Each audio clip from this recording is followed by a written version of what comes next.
Wait, how do I start it? Oh, did you already start it for me?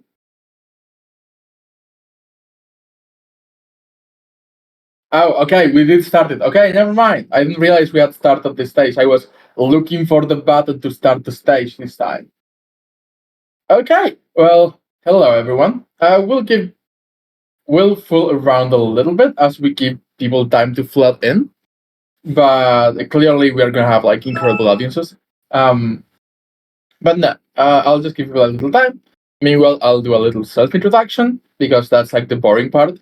Hi, I am G. I am Team Argentina 2023, so this year's Overwatch World Cup coach. I used to coach Mark Morris in Kraken. I am now coaching collegiate. I do private coaching, so I know a lot of it right now because I'm very invested in collegiate.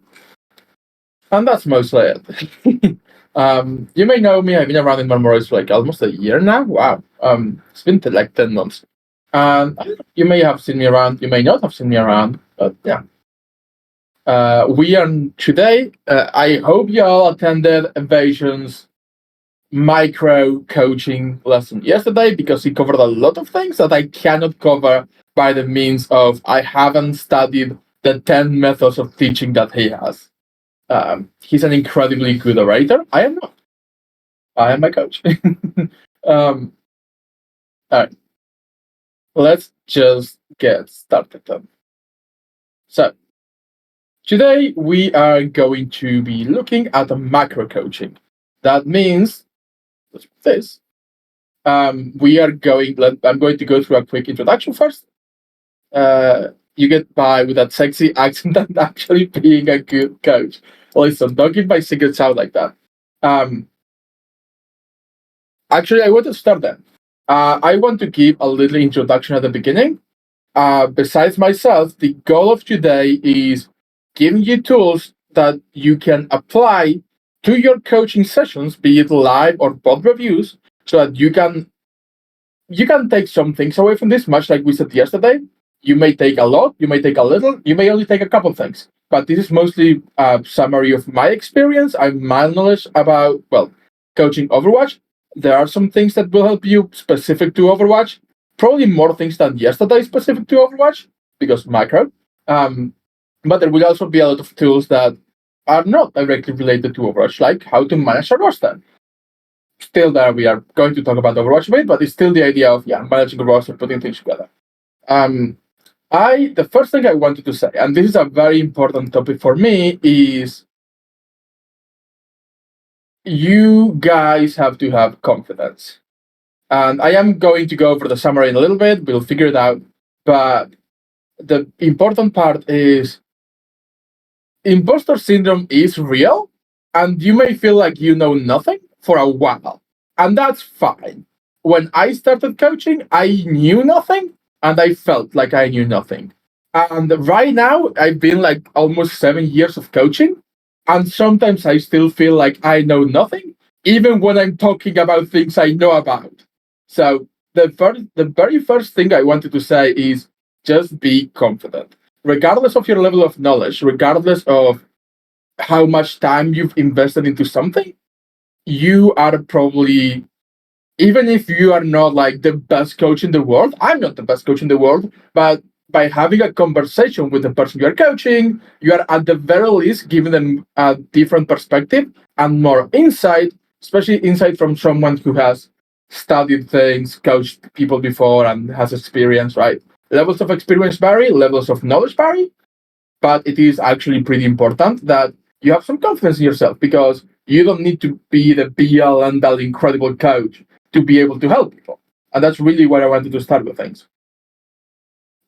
So, with that out of the way, I'm going to make a quick summary of the things we're going to be covering today.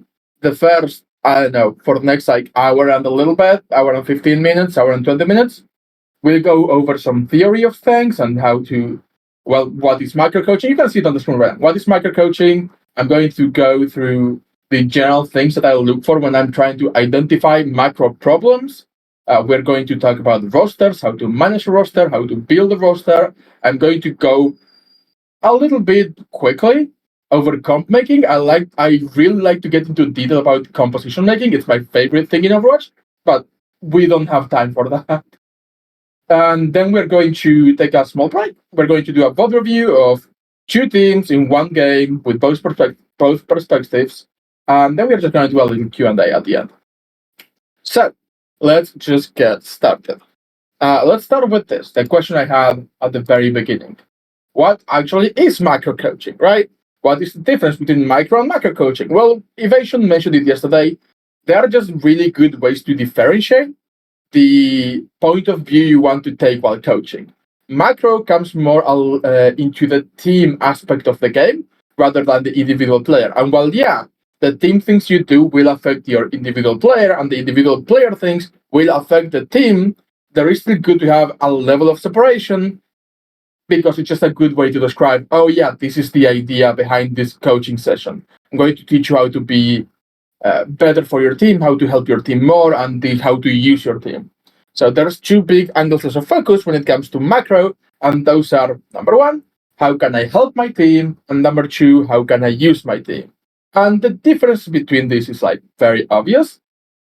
It comes down to your player's perspective, achieving like their individual goal, or just being able to get value for the team. And it's like, yeah, of course, if your Genji can go into the enemy backline and kill 3 people, that's really good. But if while he was doing that, everyone else in your team died because Bastion was running them down and we needed him to deflect, well, that's not as good. By the way, quick side note, Genji players are going to catch a lot of strays today because they're just really easy to use as an example. I have nothing against Genji players. They're actually my favorite kind of players, but they're going to catch a lot of strays today. All right, then to continue, there is definitely a balance between like, yeah, I want to do this and my team needs me to do this. But generally, if your team needs you to achieve a role, to have a function in the team composition, you need to prioritize that a little bit, even while your personal goal in that team fight may be something different. Because again, it just matters a lot. That said, it's not always your personal fault. It could also be your team's fault. We'll talk about it more in depth later, especially that. But for now, just know that, yeah, there's two types of perspective, what your players can do and what your team can do.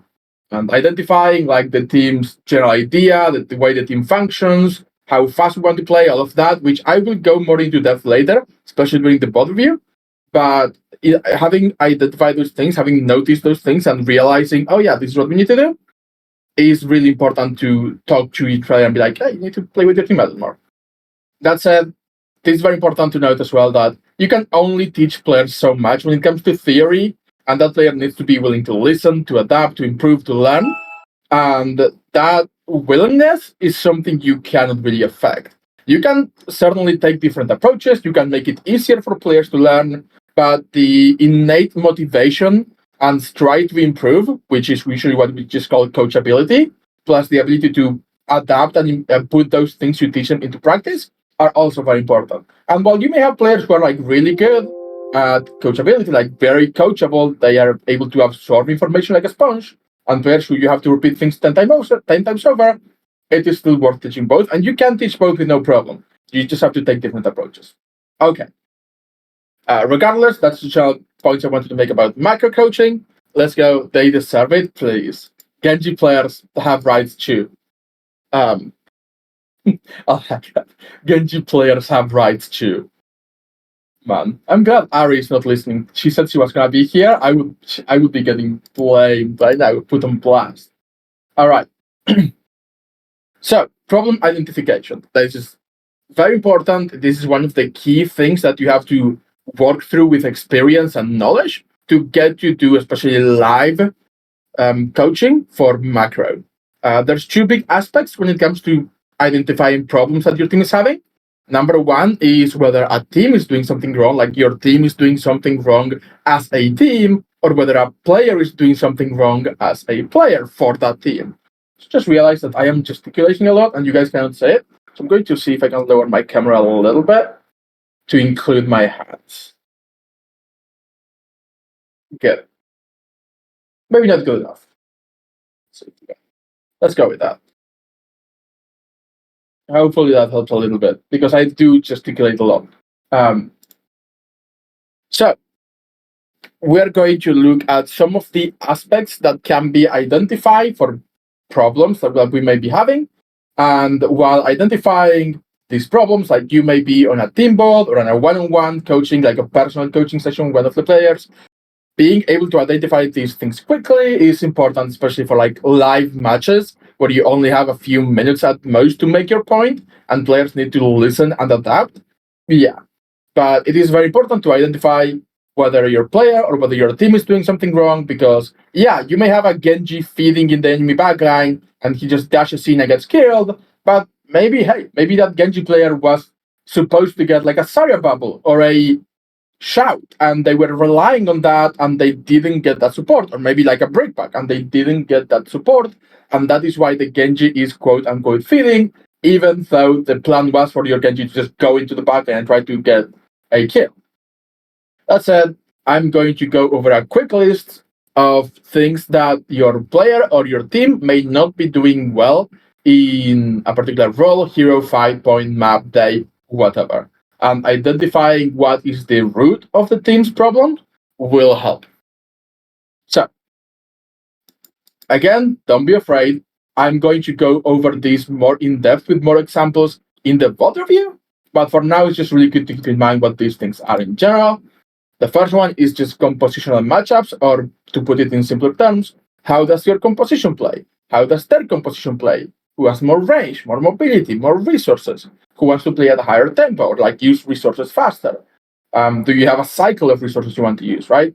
A really good example, if you go look at a dive comps play at usually short-ish ranges with a lot of mobility, and while they don't have a lot of resources, they play at a very high tempo, so they just collapse and use like all of their resources at once, which usually leads to them being able to win a fight, whereas a poke comp has more resources that they can spread over a longer period of time, and by lasting longer and cycling those resources, they can usually outlast the enemy, especially with long-range poke competitions, right?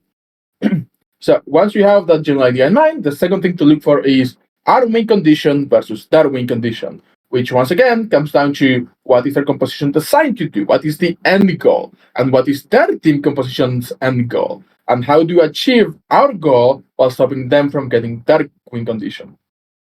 Or to simplify it, if we want to dive the Ana in the backline, who's like in Narnia, and we have to go through the entirety of Dorado first to get to that Ana, and we are going to get shot a lot, we probably cannot do that. We need to reevaluate our win condition, dive something else, like the Ash was just sitting on the top right. I like to use Dorado, by the way. It's actually really good for examples. But we're not going to look at Dorado.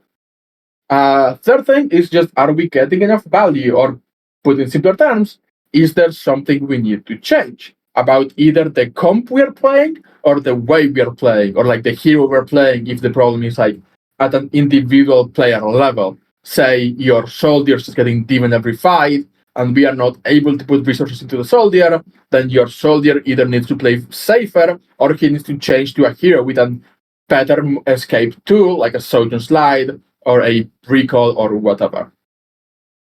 All right, so once we've gone through that, next step is just positioning, or was everyone in the right place when the pre-fight broke into the engagement?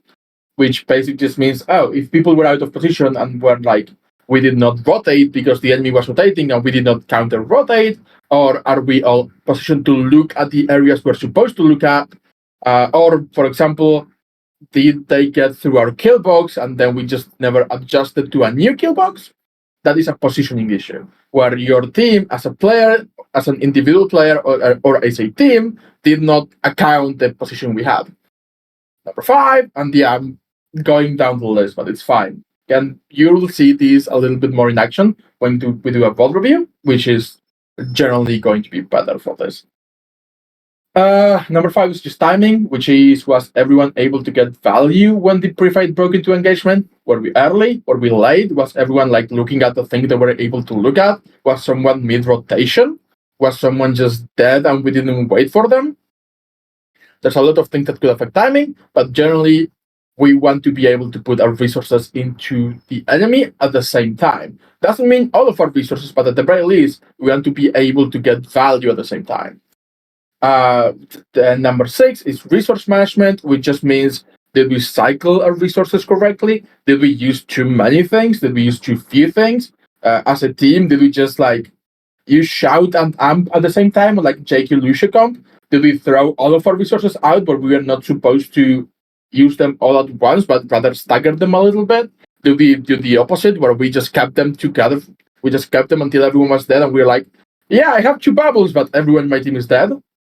Number 7 is neutral fights and ultimates, which is we need to be able to plan for both winning a fight without using ultimates and winning a fight with ultimates. You need to consider, in a neutral fight, this is our goal. Once you have an ultimate, you may have a new condition, which is just either we win with this ultimate or we force enough resources with this ultimate that we can win later.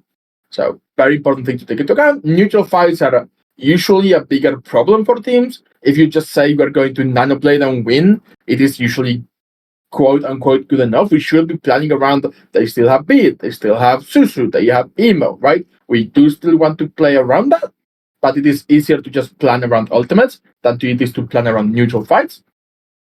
And for the last one, alt economy, which is literally just how do we win the map? How do we win a fight while using the least amount of ultimates possible? And how do we identify when we don't actually want to use many ultimates and just let the enemy use ultimates and just counter with our ultimates in a later fight? So, that said, even with, I'm going to switch the screen reader for a moment, even when you know what the issue is, you need to address something else, which is, actually, I don't think we included that in the slides. Okay, that's my fault. You need to include something else, which is this a theory problem or is it an execution problem? Or even easier, do your players not know what they're supposed to do, or do they know what they're supposed to do and they just failed at it? Because you cannot change what the team's meant to do in literally a dime. Like your team will not change all the way around in a dime. The higher you go, the easier it is for teams to adapt really quickly. But even at higher ranks, it's still really difficult to just completely change your team style in just a second. Which is why you really want to be able to identify those things and then work on them. And a really good way to do that is generally by podding and scrimming. Those are really good for podding to review and identify the problems and then prioritize what we want to work on, and then scrims for actually working on them and then maybe identifying new problems. And a question I hear a lot is it better to do pod reviews or to scrim? And the answer is neither. You need both. If you're playing with a consistent team who want to improve, you need to be able to do both, because honestly, you need to identify the problems. Like, yeah, you need to. Oh, I opened something I wasn't supposed to open.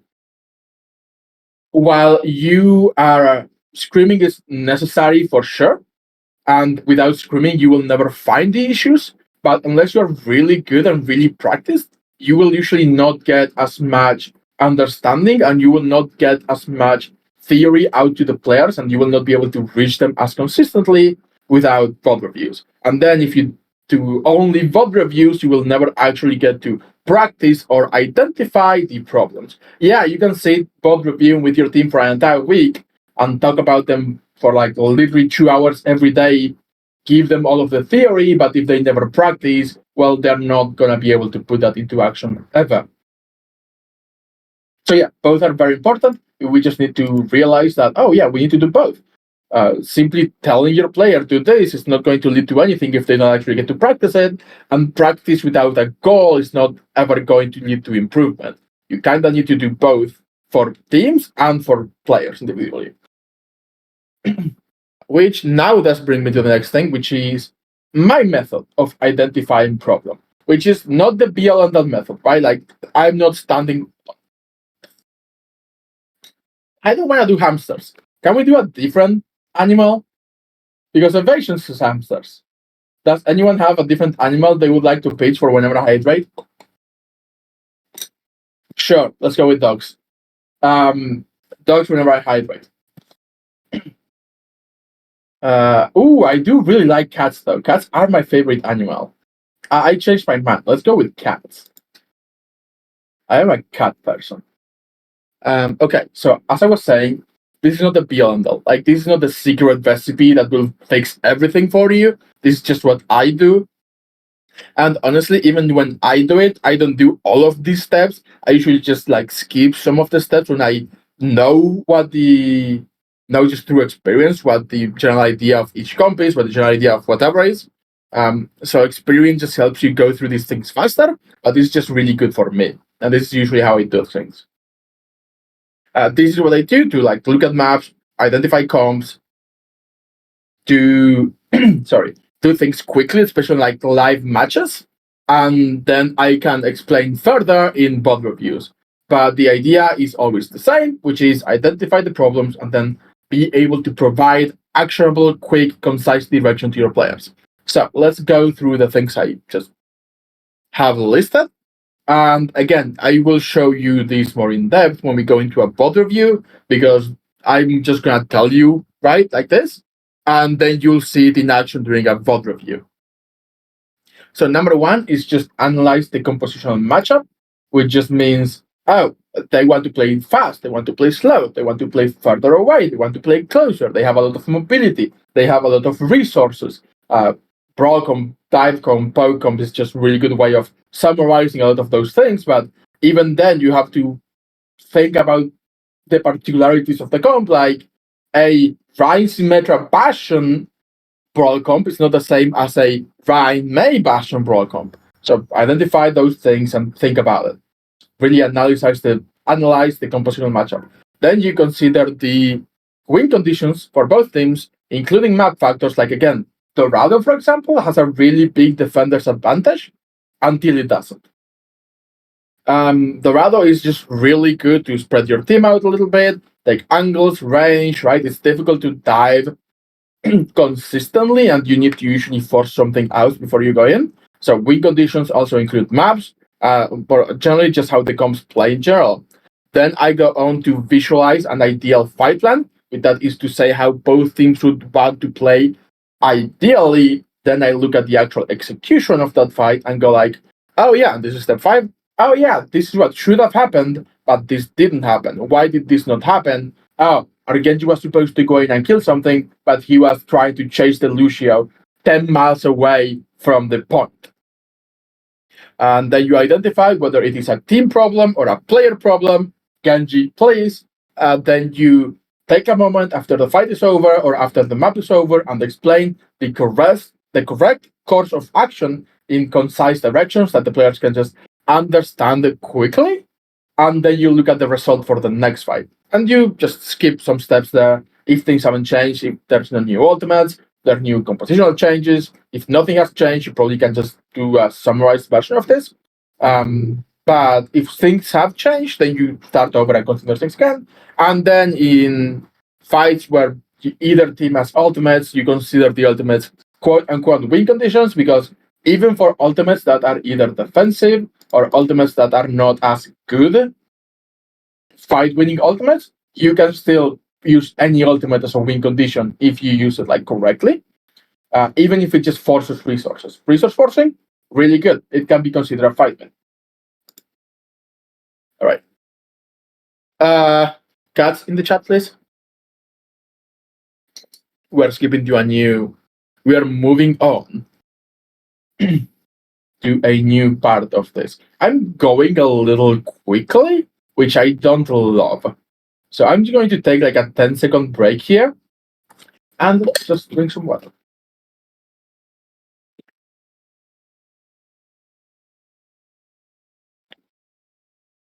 This will also gives you guys time to drop questions in chat and comments in chat. Oh my god, that is so many cats. I do really love cats. They're literally my favorite animals. Hi, Rafa. Yeah, that stay hydrated cat is literally me. I will drink so much water throughout this that you just don't know. You and Ovation are still my favorite coaches. Oh, that's sweet. You should have been here for Ovation's coaching bootcamp yesterday.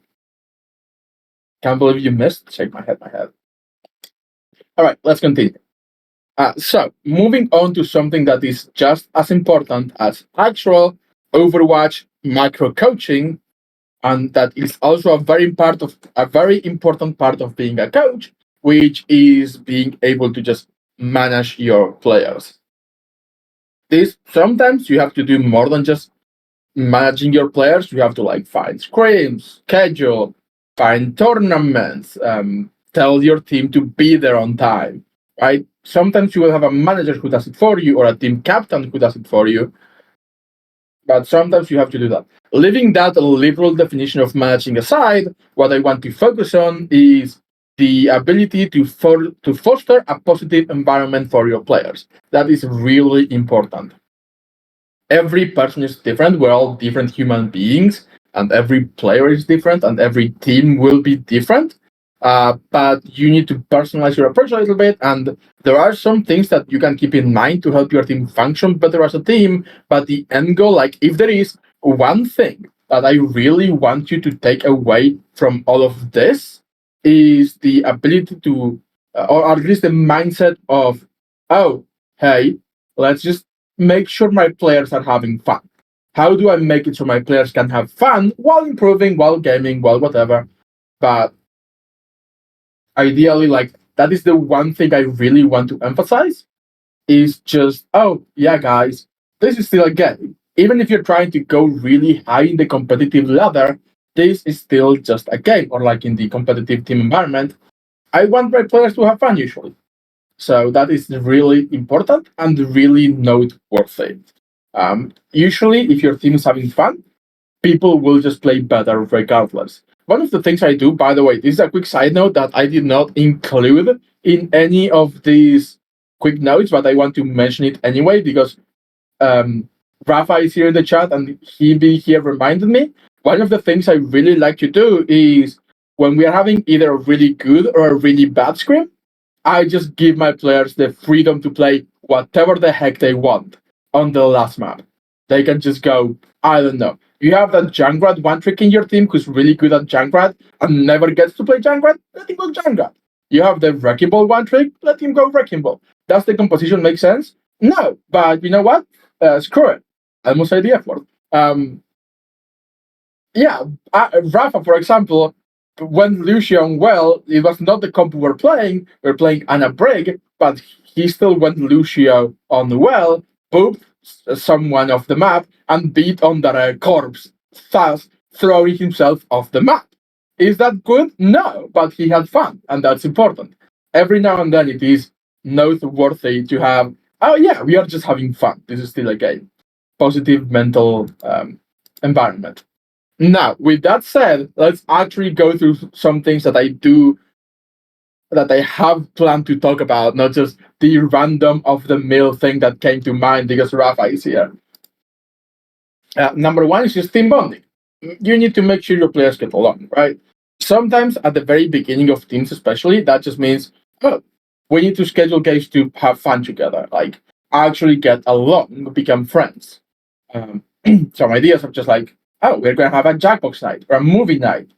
We can just meme on a lower ranked team once, don't do it very often, but like, oh, we are a 4.2K team. Let's just get like a 3.8 scrim and then just roll them and have fun and meme on them a little bit. I'm not advising you to do this very often, but every now, once in a while, you can do it. And by the way, this came from Evasion.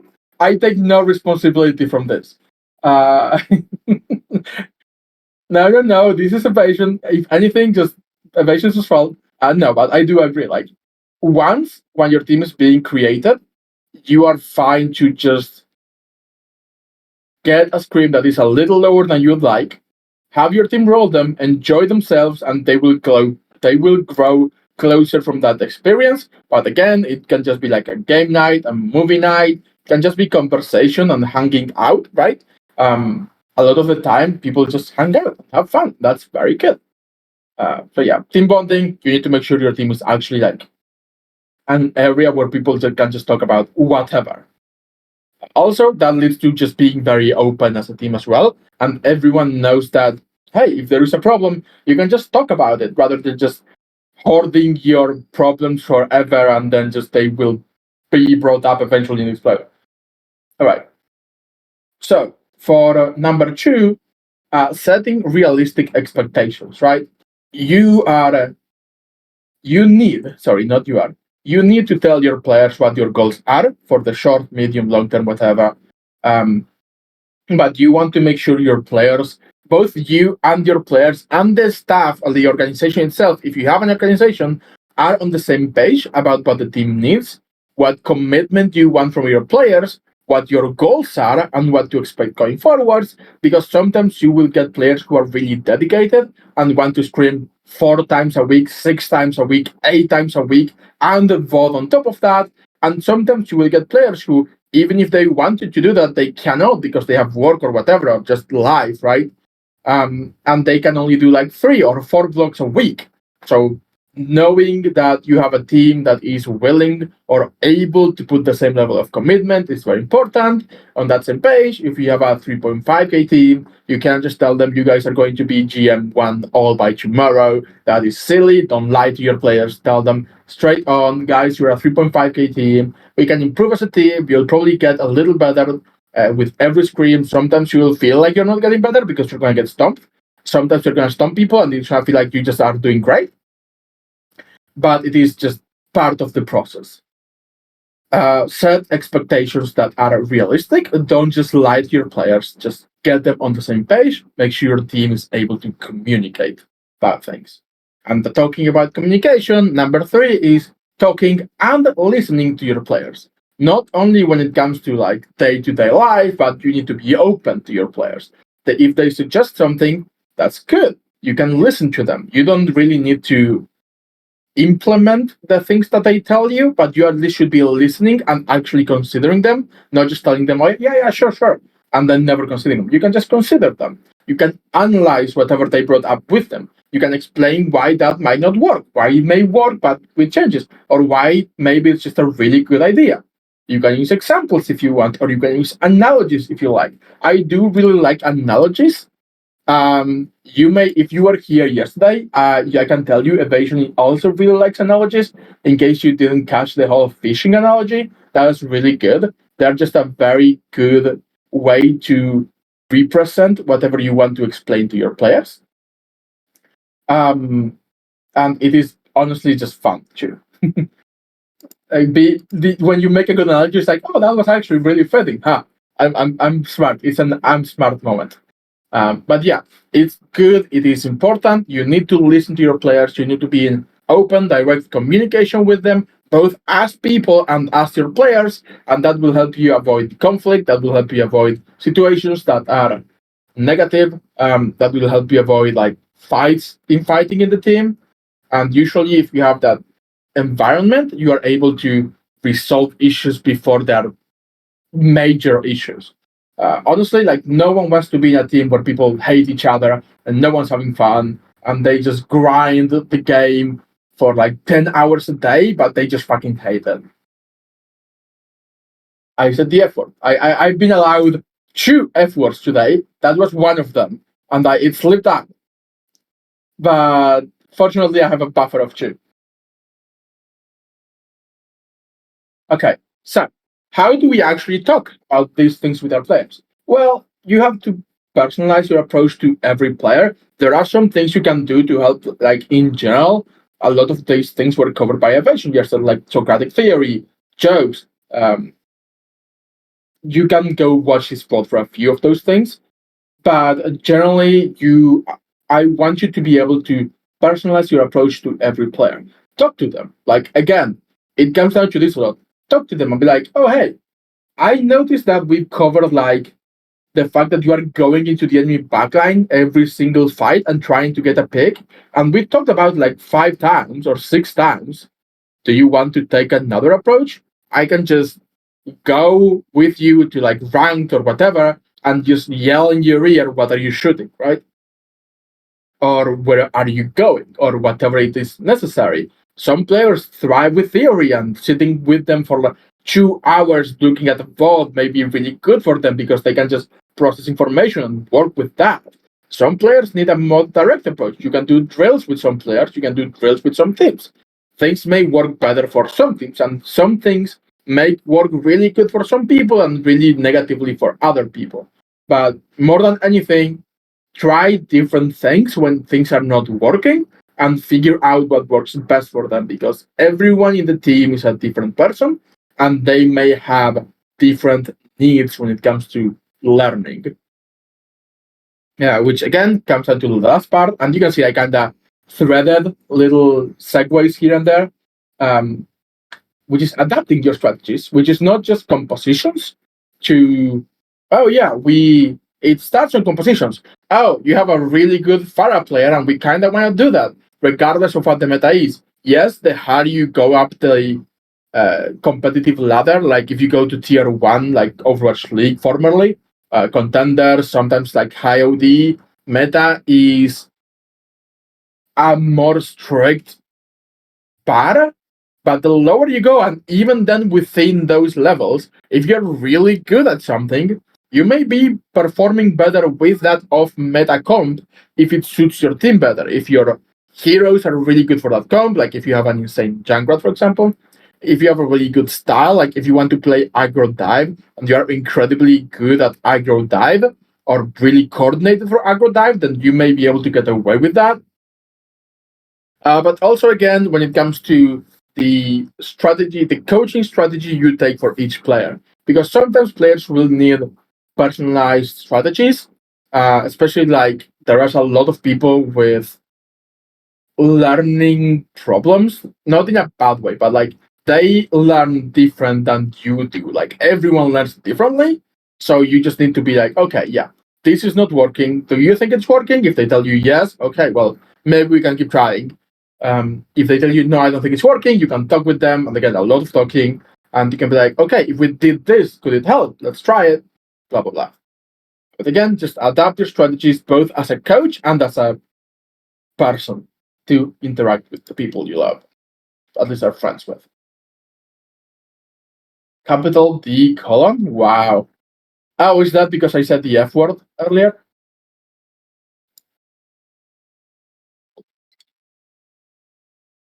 All right. Now,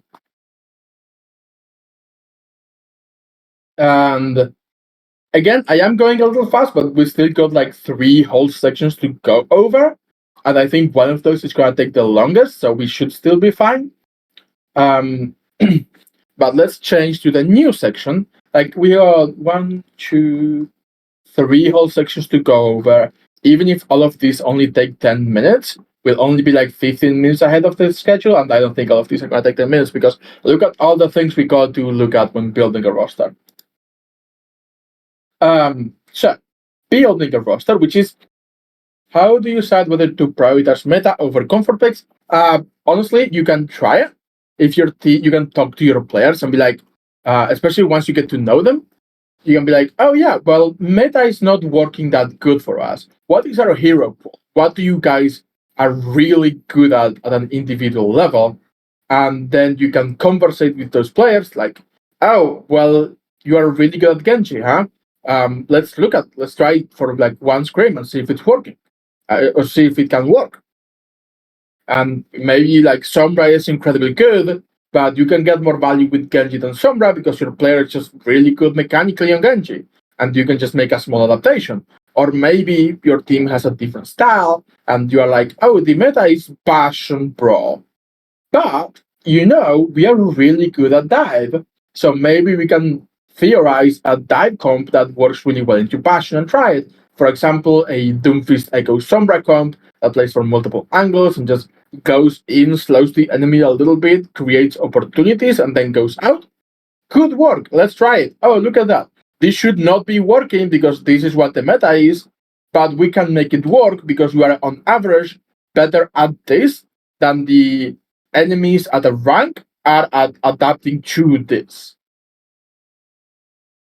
So in theory, meta will always be better than a lot of quotation marks, but not everyone is an Overwatch League player, and definitely at the Overwatch League player level, there are like different tiers as well.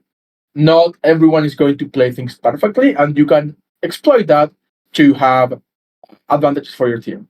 So basically, if things are working out, you probably are fine just playing meta. If things are not working out, you can just study the moment and be like, oh yeah, guys. Especially once you get to know your team, I know that my flex DPS is really good at Genji. Again, a lot of Genji players today, a lot of Genji examples. I know my players really good at Genji. Let's just go ahead and try a Genji comp. All right. So moving a little bit to the next thing, which is still tied into a degree, how to build a roster. Sometimes, even if you're managing a team, hydration by the way, my water bottle is empty. I need a different water bottle.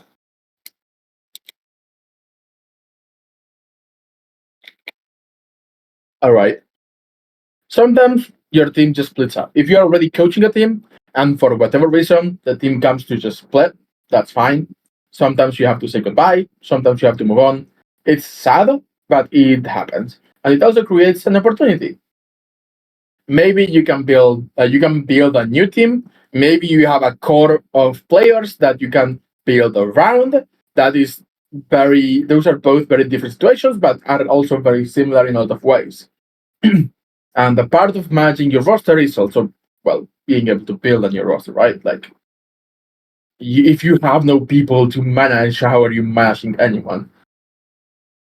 And there is two quote unquote routes for this, which is adding new players to a base. Again, if you have like a leftover of 2 or 3 people who want to stay together, or just constructing a new roster from the ground up, like from the scratch. There are a lot of things in common, but let's start with adding players to an existing base. And the first step for that is identifying what pieces you have, right? Because if you know what you have, that makes it easier to know what works well with those pieces you have and what works badly with it, or what you can add to it and what other pieces you can bring in. There are a lot of things to consider when looking at your players to identify what types of players you are.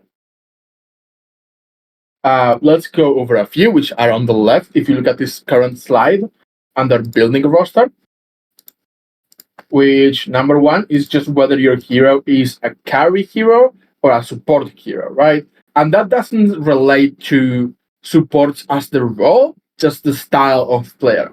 I probably should not have used the word support for that, but it's the one that best explains it. A carry hero is the player who can maximize your resources, maximize their resources or the team's resources to one end. For example, a Genji player who's so mechanically good that if you bubble or shout the Genji into the enemy team, he will just kill someone. Or maybe the resource is just in coordination. You have a Winston player who's really good at coordinating the team, and that can be a carry style. They can be like, okay, we are diving, let's go, boom, fights won because we all hit the same target at the same time. Or maybe a support who's really, really good at fight planning. So you identify that, oh, they can carry the team with their comms, or they can carry the team with their game knowledge and theory and like very wrinkly brain. So it is good to identify, oh yeah, I have this player who will get the most value out of the resources, and I have this other player who will not get me as much value with the resources, but they're able to provide resources to the team to make those players stand out. Quick example would probably be like, oh, if you're looking at comms, your ult tracking will be on a support role and your fight planning will be on a carry role, right? You need your support to ult track, not support, again, like your support player, not support hero role to ult track. To ult track to be able to get the value out of the carry player, and the carry player needs to be following up on those support nodes, the ult tracking, so that you can actually get into a plan, if that makes some sense, right? All right, let's move on to the next thing, which is just hero pool. This one is simple. What heroes can your team already play? What hero pools will go really good with it? For example, again, if you have a Genji and a Monkey player, you're probably looking to play a die comp, which you will be looking for heroes that complement those styles and hero pools that supplement those styles. So, for example, if you have a Tracer, a hit scan player who could join the team. They would complement that dive style very well, while also supplementing the value that we don't have on, oh, well, if we need to play a range comp, we will probably need someone to be able to do that. And now you have a hit scan player who can do that, right? So complementing is being able to play heroes that adapt very well to what we can already play. And supplement would be, oh, this is what we are missing. We want someone who can also do that. And it doesn't have to be the same player. Sometimes you can bring in multiple players. Sometimes you can bring substitutes to like, my tank is really good at Monkey, but really bad at, I don't know, Reinhardt. So I'm going to take my Monkey out and put my Reinhardt in for the Rein comp, right? Number 3 is the playstyle, because even though there are quote unquote ideal playstyles for every comp, your team will differ from like every other team. That's your team to play higher tempo or lower tempo, like more resources, lower resources, faster or slower, closer, further away. Are we really good at playing together? Are we really good at taking angles? Those are also things to consider. I knew we hadn't started this. I asked, and I was told we had started this, and we did not start the coaching bootcamp. I am so upset. Thank you, Jess. Everyone said thank you, Jess, in the chat.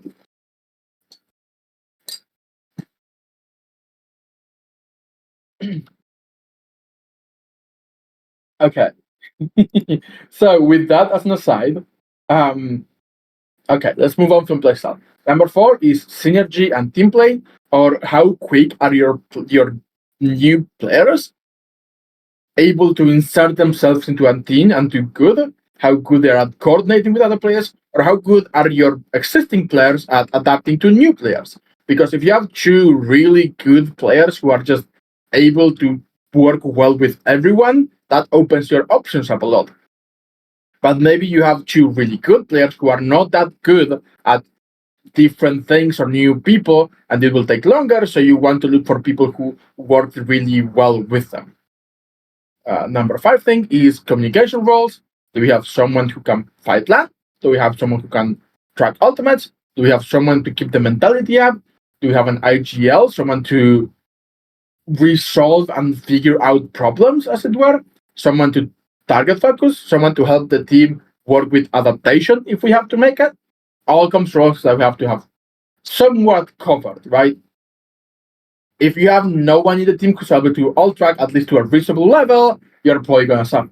If you have no one in the team who's able to fight plan at all, you're probably gonna suffer a lot. Number 6 is flexibility and adaptability, which you will see again on the other side, but it's still fine. Which is just what are we able to play? Can we play multiple compositions? Can we play multiple styles with no problem? Are we stuck playing like this one trick comp because we just have the one trick player or the very, very aggro monkey who will never come back to the team? That's also something to consider. If you have a lot of flexibility, then you can play multiple compositions and have no issue swapping between them. If you have a lot of adaptability, you can change to multiple styles more easily, and then you can just go really aggro, play really defensive, even without the need to swap compositions. And number 7 is just motivation and dedication. They are backwards on the thing, that's fine. The order does not matter. That just means how dedicated your players are, how dedicated they are to play, to improve, to win, to compete, right? You ideally want players who are incredibly dedicated to committing time of their day to improving and very motivated to do better as well. Sometimes you don't get players who are like both of these in your team, because if you're starting with your players, you can't choose them with that basis in mind, but you may want to bring in someone who is very contagiously dedicated or very contagiously motivated to help motivate your actual players. Once you have identified the pieces you have, you can start looking for like the pieces you are missing in tryouts, right? As a note, I mentioned it earlier, you probably don't want 2 people who are able to do the same thing. Overwatch is not quite like other games In Valorant, if you have 5 top fraggers, that's probably really good. In Overwatch, if you have 5 carry players, everyone is going to be using their resources for themselves, and then suddenly you're kind of screwed because there are no resources to go around for anyone else. If you have 2 people who are really, really good at all tracking, but no one for fight planning, you're kind of screwed. On the other hand, if you have 2 people who are mediocre or good at both each of those things, one at each of those things, wow, that was hard to get out. You'll probably do better overall just being able to have some level of coordination between them over 2 people doing the same thing really well. Don't get me wrong, mechanics always help. Like, mechanics are on a side. Take a sip of water. Okay. Cats in the chat, please. Can we get all of the cats in the chat for that? Because I was forced to hydrate against my will. I was forced to hydrate. Oh, I like that, Zach. I made that same joke yesterday against for evasion. Like, evasion was like, oh yeah, put hamsters in chat, and I just dropped like the Wikipedia image for hydration in the Atlas clips. It's a very funny one. I love it. I'm also a silly pun guy. Okay. Let's then continue on to the second part, which is just how we are building a new roster from the ground up. Well, how difficult is it? Not that difficult. There is more steps than just building a roster when you already have pieces, but it gives you the advantage of being able to find that piece or pieces that you want to build a team around. Because you can start looking for those first, or you can find maybe one of those first.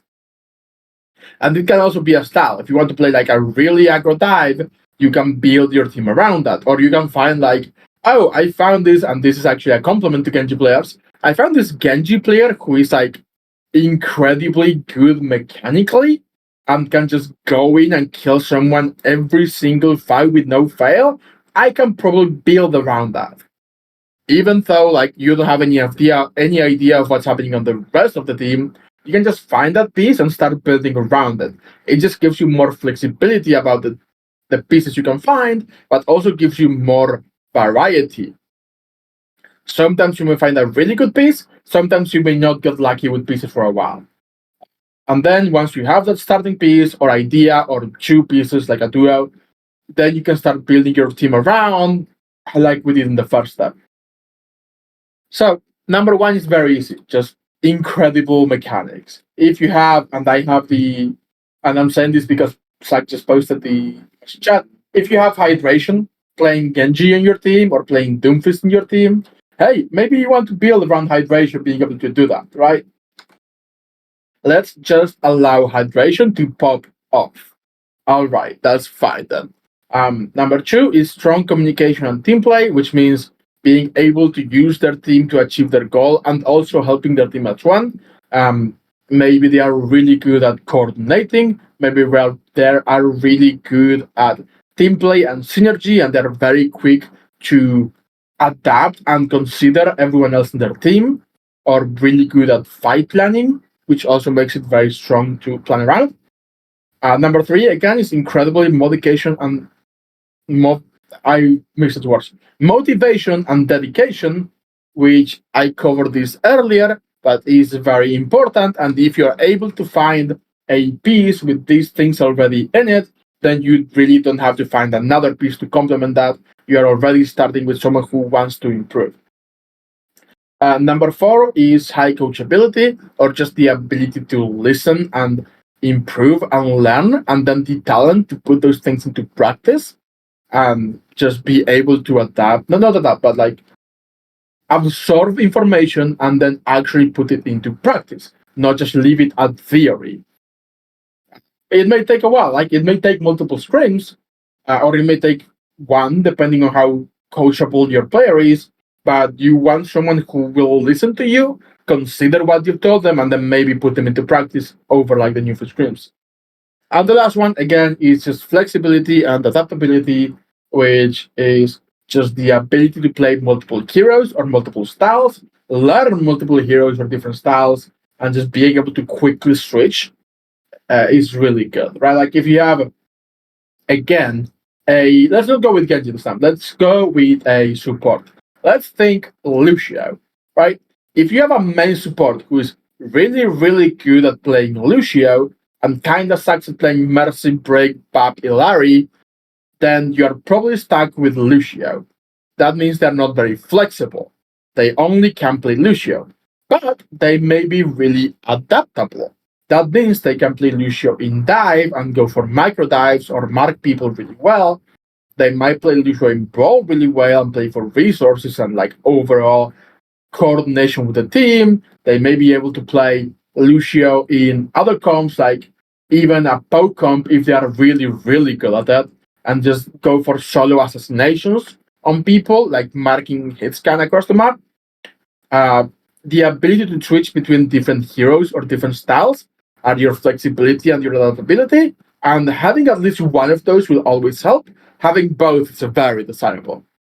If you have a player who is really good at, let's just go with Genji, Mei, and Echo, and they know how to play all of these three heroes in different styles, then you're able to have a tool for any situation required, which will make it very easy.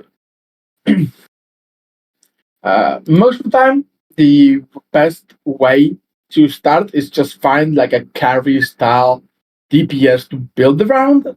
That's like the easiest. You just see someone pop off in scrims or tryouts, and you go like, okay, yeah, this guy is mechanically good enough that we can build around them. But there's a lot of teams who have just created a really successful team around a good communicator who can just help the team coordinate, just come together. Maybe a really good fight planner whose ideas are really good, or maybe like a really quick to adapt player who is like able to coach the team mid fight and be like, oh guys, they have this, let's do this real quickly, right? So again, it's just good to have in mind. Like those are a few things, right? But yeah, it's good to have in mind. Oh yeah, the easiest way is just find your carry style, insanely good mechanical DPS, but having the ability to adapt or the ability to guide your team or the ability to coordinate with your team are also very valuable. You can also, in theory, build teams around the style to be really aggressive, really defensive, play dive, poke, brawl, to one trick Reinhardt into Overwatch League playoffs like London Spitfire did. You can build teams to be around, to like just around the style. It's just more difficult. All right, hydration.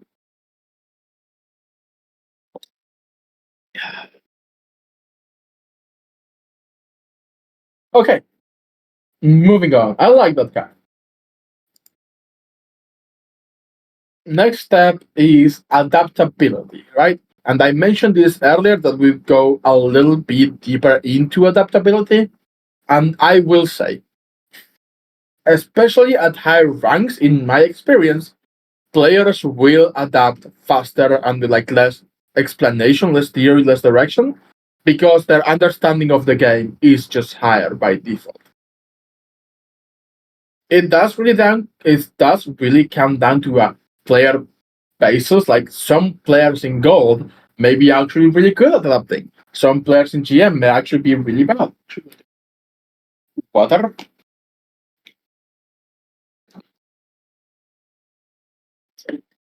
By the way, this is a little bit of behind the scenes. I have like a 10-page script. I wrote a lot for this. I'm using like 30% of it. Most of it is still being winged. But I do have a lot that I want to cover. I just wanted to give you guys notes of, yeah, this guy is written a lot. That's why he's talking a lot. Don't worry. I can speak for hours on end about Overwatch, and by the end, I'll have like no voice, but I'll be really happy. Uh, I do really, really like teaching.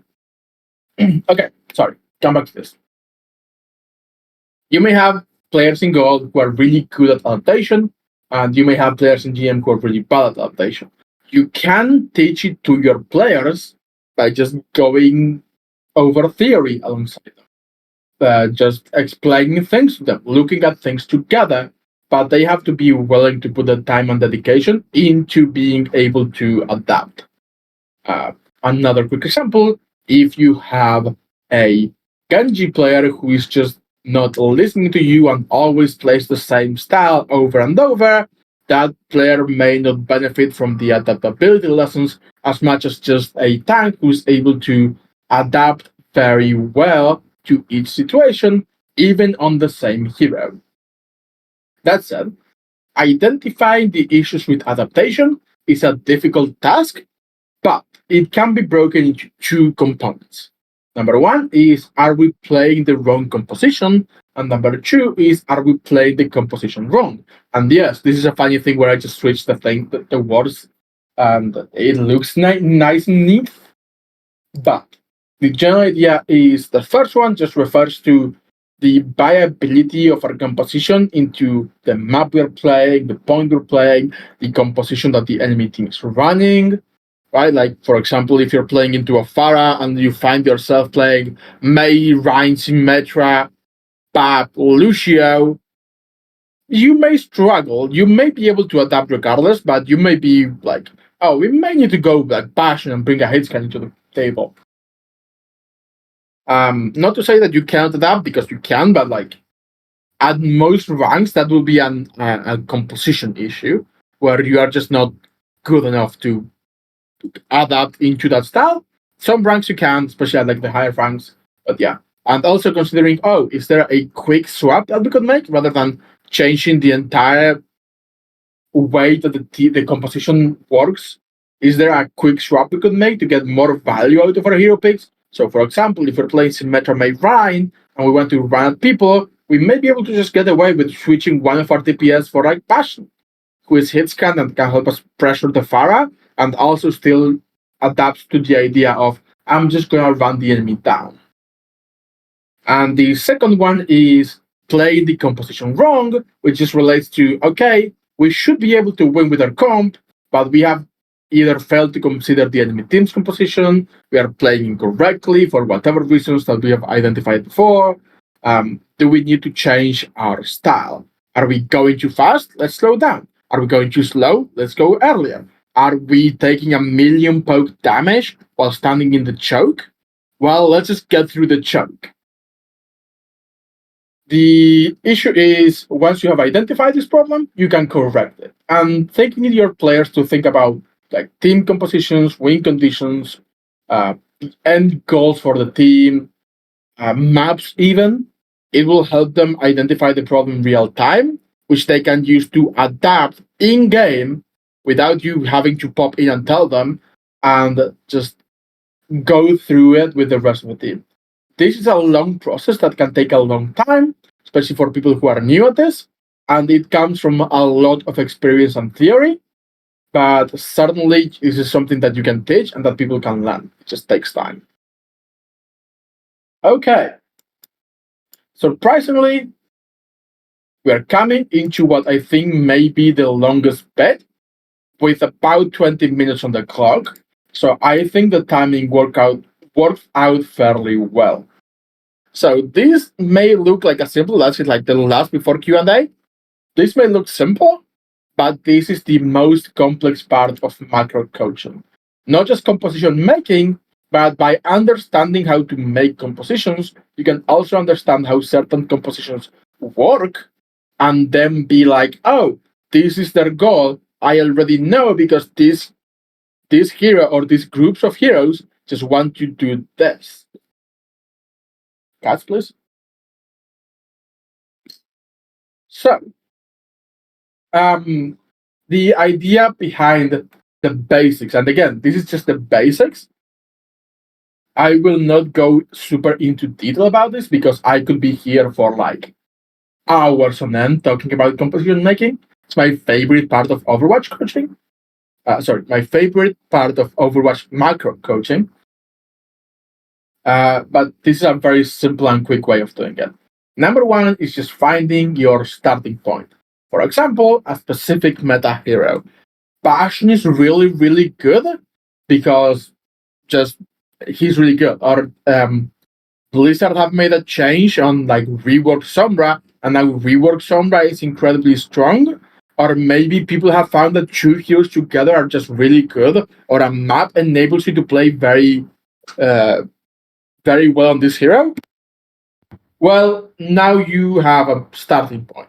It can be any of those, like a hero who's really good, a combination of heroes who are really good after like some changes, a map that enables you to play a hero in a different way, or just really good for that hero. Like good example, Secret Real, you probably play snipers. The silence are so long, you can just get away with playing snipers.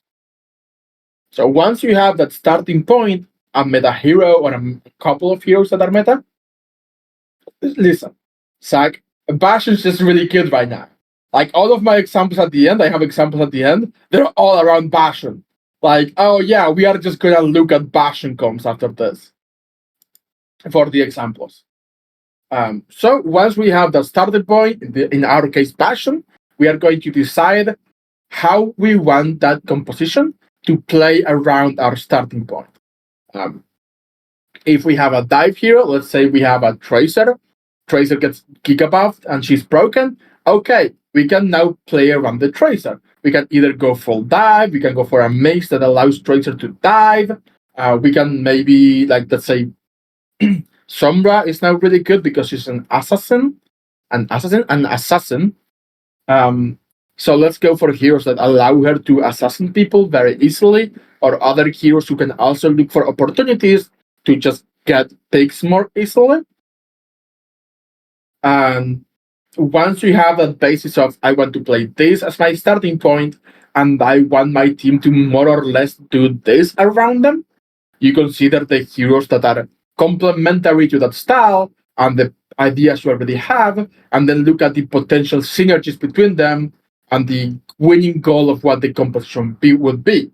For example, if we have a Bastion pick and we are trying to make a brawl comp with Bastion to make the most use of our resources, well, maybe we can go Sigma, right? Sigma has a lot of resources. So Sigma is just really good with Bastion because they are both able to output a lot of damage and have really high health pools or just a lot of sustain. Okay, we have an idea that we want to play around resources, and we have the Sigma pick. What is really good with Sigma and Bastion? Oh, but this is really good because that's just even more resources and more sustain with the same mid to short mid range.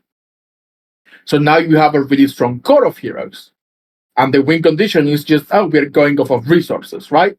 Then number 4, you consider, analyze, and work on the different play styles that your team could play around this, and different variants that you could make around, like, what we can play around this without losing our win condition. Okay, we are playing for resources, but maybe we can throw in Lucio, which will enable us to kite really well out of the enemy if they want to get close to us because we want to play far away.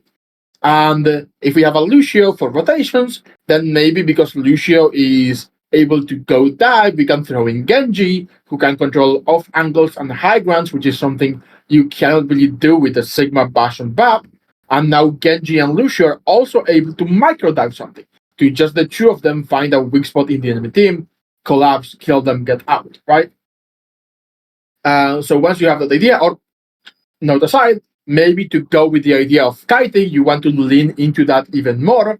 So instead of Genji, you stay with Lucio for the speed and the ability to kite the enemy, but you go like Mei for slow on wall or Symmetra for teleport, and now you have a very different team, but the win condition is the same of our core has a lot of resources. We just want them to never be able to explode into our core, and we will win. Either by pressuring them from off angles with like Genji, Lucio, Sojourn, and trying to collapse on people, or just continuously kiting them with Mei or Symmetra.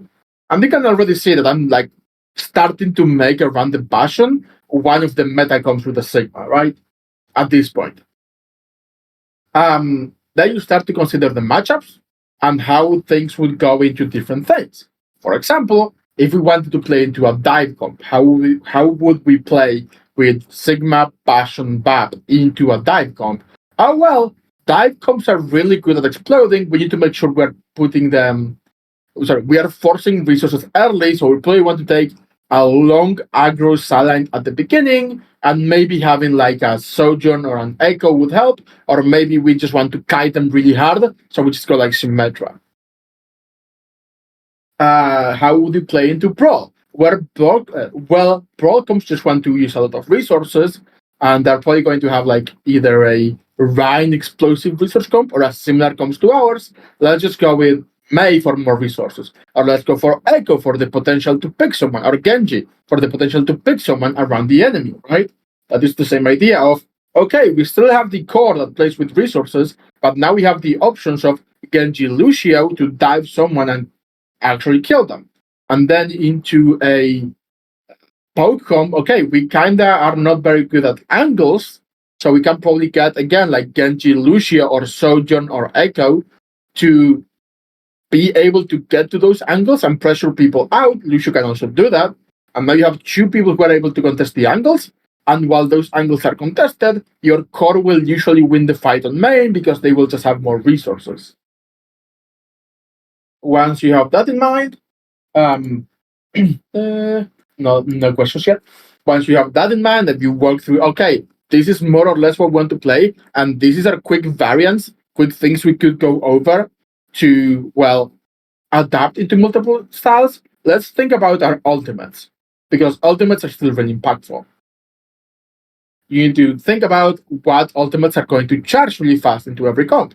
Into a dive comp, your Lucio will probably charge ultimate really fast, and your Bastion may charge ultimate slower because he may just be shooting like the enemy tank a lot, which gives like 25% all charge, 25% less all charge, and also a lot of tanks just have damage mitigation. So your Bastion may charge ultimate really slow, but then your Genji and your Lucio will be charging ultimates faster. We probably want to use those first so that they can start charging them again.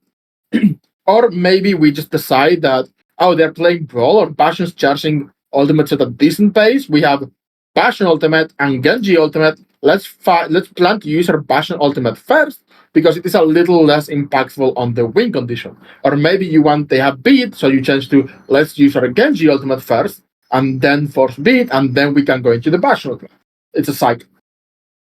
After that, you go into the micro options, which is just what order you want to use resources on. For example, would your Sigma rather shield, then grasp, then rogue, then shield, or would he rather shield, then cover and let them gain a little space during cover, then rogue, then grasp, then cover, let them gain a little extra space during cover, let again shield back, right? Like the micro options that every hero has in the comp, which again ties back into the micro that we looked at yesterday with evasion. Or where your position wants to be, like, oh, maybe your Sojourn wants to be on an off angle, but maybe your off angle needs to go a little deeper to make sure that as they're running through the core, then you are able to put more damage into them rather than just shooting from like very far away and not getting value. Or maybe just how to use turret in conjunction, like Bastion turret in conjunction with Symmetric Teleport or May Wall or May Slow, and just eye positioning. And then at the end, once you have decided what you are going to do with the comp, you polish gameplay a little bit, you decide what variants and what play styles you're going to change for every map or every enemy comp. If you have a dive comp, for example, maybe you want to decide on what the perfect order of entry is. Maybe your Doomfist wants to go a little earlier. Maybe your Sombra wants to go first to set up a kill. And then also what resources we want to use to respond to, oh, they're diving us, let's save wall to isolate Doomfist and trap McKellen, for example. I will also now go over a quick couple things that I will show you how to reach different points. I don't think, yeah, we have that. We didn't have that, but that's fine. I will show you how to reach a couple different end conclusions. Oops, that should not show. From the same starting point. For example, oh yeah, Bastion is really strong, right? What types of compositions we can do? Well, Bastion has a lot of resources, so we play Sigma, we have main control, we have resources, we throw BAP, we can throw like Brigitte maybe if we wanted to make the front line stronger, or we just go Lucio. You can go Mei, Sojourn, Echo, Genji, we've been through that. But maybe you want to go in a different direction. Maybe rather than resources, you want to play to win the fight in that 6 second window of turret. And that gives you explosivity. So, what heroes are really explosive? Well, Reinhardt is a very explosive hero. You want to get into the enemy team and just cleave through them and run them over, right? It's a very good rush comp where Ryan just explodes into the enemy team. So, okay, now we have Bastion Rhine with the idea of getting really close to the enemy team, and once we are on top of them, destroying them all. What is really good to get us to that idea of we getting close, Lucio is a must, right? Like speed around, chase people, amp, rotations. So we now have Rhine, Bastion, Lucio. We need to sustain because we are broad comp. Anything that will give us more time to extend that second window or to even get to that 6 second window is really good. And Baptista's Burst, which is AoE, Lamp, which is AoE, and Healing, that is AoE. So it's just a lot of resources that we can use to extend that small window where we want to win the fight. And then you either go with let's say Mei. Why Mei? Because Mei is able to split the enemy team, stop them from running away, get to them and kill them, or just slow them down if they want to chase you with the beam and the spray, the Mei spray, or just the wall to run away, or maybe you want to go Symmetra to get close to them by a teleport, and then boom, you explode with the teleport. And Symmetra also brings you more resources in the long term because she charges beam really well, so it complements with Passion in the sense that, oh, well, we now have a very high damage DPS that takes a little time to set up, and we have Passion, who does a lot of damage at the early on and then falls off. So now you have both of those pieces. And with that, the idea of Passion is strong, we now made two really good comps, which are Rhine, Mei, Passion, Bab, Lucio, and Sigma, Bab, Lucio, Genji, or Echo, or Sojourn, and Passion. And just to throw one last one out there, because I like the idea of giving you an example that also goes really well with this, but isn't as like meta or commonplace, would be like, oh, rather than going for the whole team, let's just think about Bastion as a potential kill. Because we have the opportunity to set up Bastion and he will kill something. Okay, what else can we do that can also enable that? Oh, let's go Junker Queen or Saria, because both of them have resources that enable your Bastion to go more aggressive or go into the enemy easier and confirm that kill, right? And now you have a style where you have like a Saria bubble your Bastion when he goes at the enemy, and that will allow the Bastion to stay a little longer. Or your JQ will give him a little extra health, but also speed to be able to chase the enemy easier. So we now have this idea of we want to go for kill opportunities, and we want heroes who are really good at that. So what can we add to this Bastion JQ or Bastion Saria comp? Well, if you're playing Saria and you're going for like opportunities and assassinations, Genji would probably be a really good idea. Because Genji is also a lot of that, of waiting on an off angle and then finding the opportunity to go in and assassinate people. And if you bubble Genji, then he can take riskier dashes to go assassinate someone. So now you have, okay, we have Genji, Bastion, Saria. Or maybe you go JQ and you want to go Sojourn or Echo, who can just farm for opportunities more often by a railgun or by a stickies, so they can be set up a little further away, but still set up opportunities really well. And then when those opportunities are created, we just get a pick with them, which is really good. Then you probably go you probably want to go Lucio because you still need to either kite or go in at some points, and Lucio is just really good for that. Plus passive healing resources, just also very good.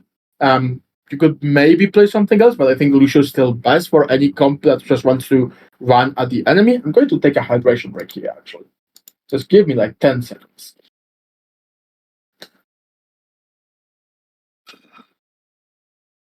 Cats in the chat, please.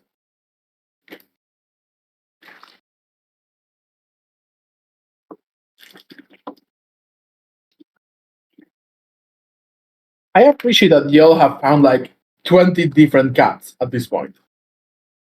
And I like, honestly, I'm biased. I like bipolar bears the best. Those are some cute kitties. Cute kittens. Alright. Now that I have hydrated, let's continue. Where were we? Right. The JQ Cup, right? JQ or Saria, Passion, Genji, Sojourn, Echo, probably Lucio because we are in the end still likely running them down. And then you go Baptiste for resources. Or if you're playing JQ, you may be able to go Kiriko and maybe get Kiriko to work by taking off angles and helping your Genji, Sojourn, or Echo. But Baptiste for resources, Baptiste is just really strong, right? The fact that he can do damage, like high damage and high healing at the same time, with mobility, with really good utility resources like Burst and Lamp, just make him really strong.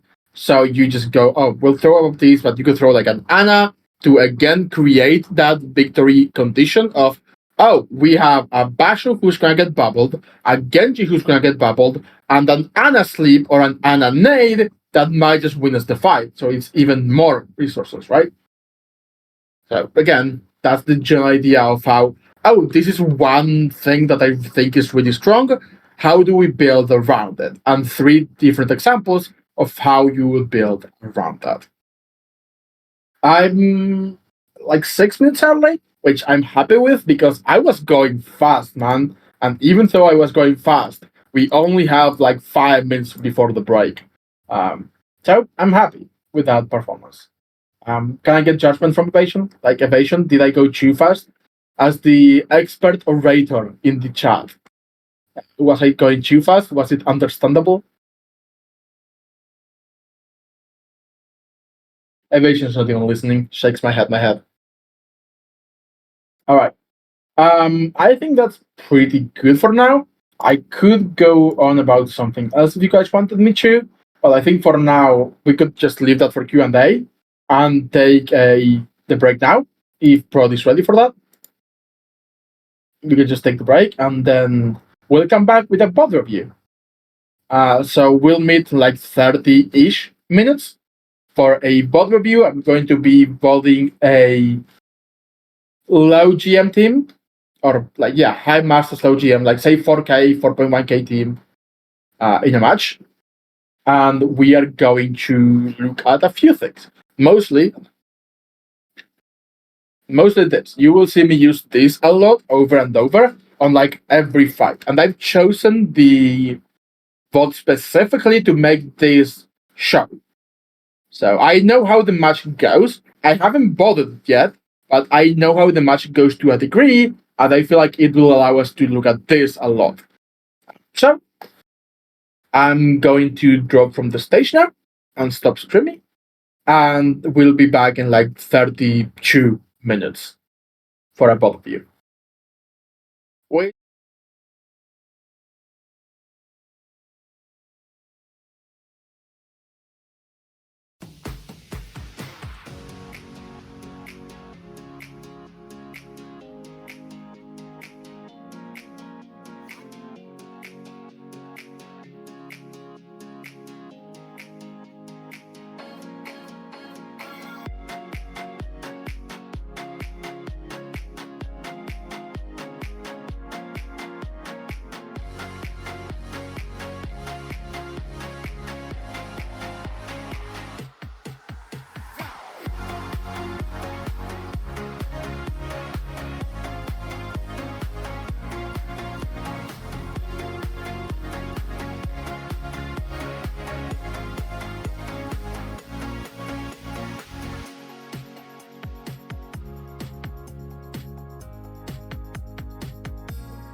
Oh baby,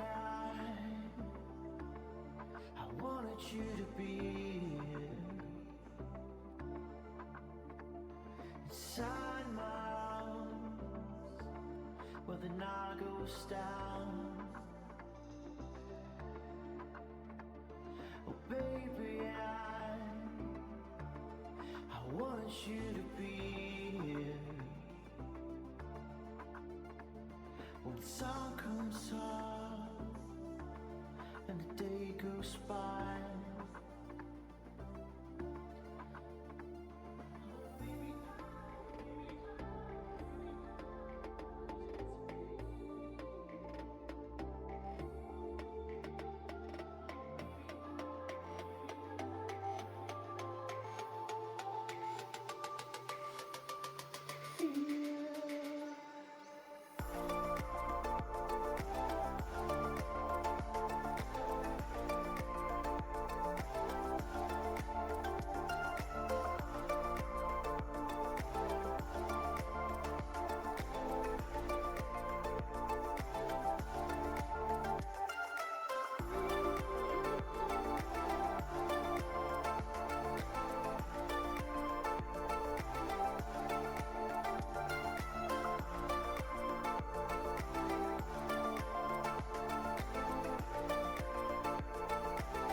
something we'll regret. I love it when you play too hard to get.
I love it when you play too hard to get. I'm wasted on your love, I'm on the edge. She said let's go do something we'll regret.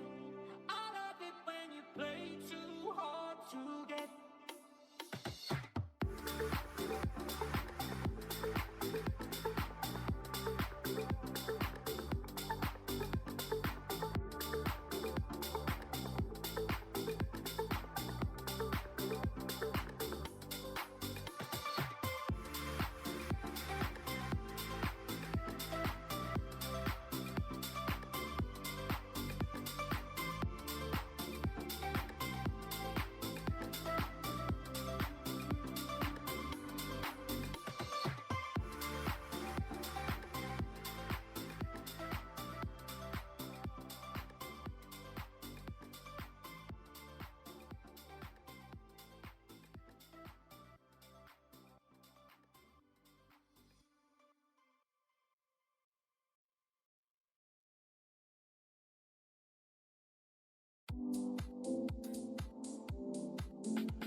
To show you how I use my method. I talked about it earlier.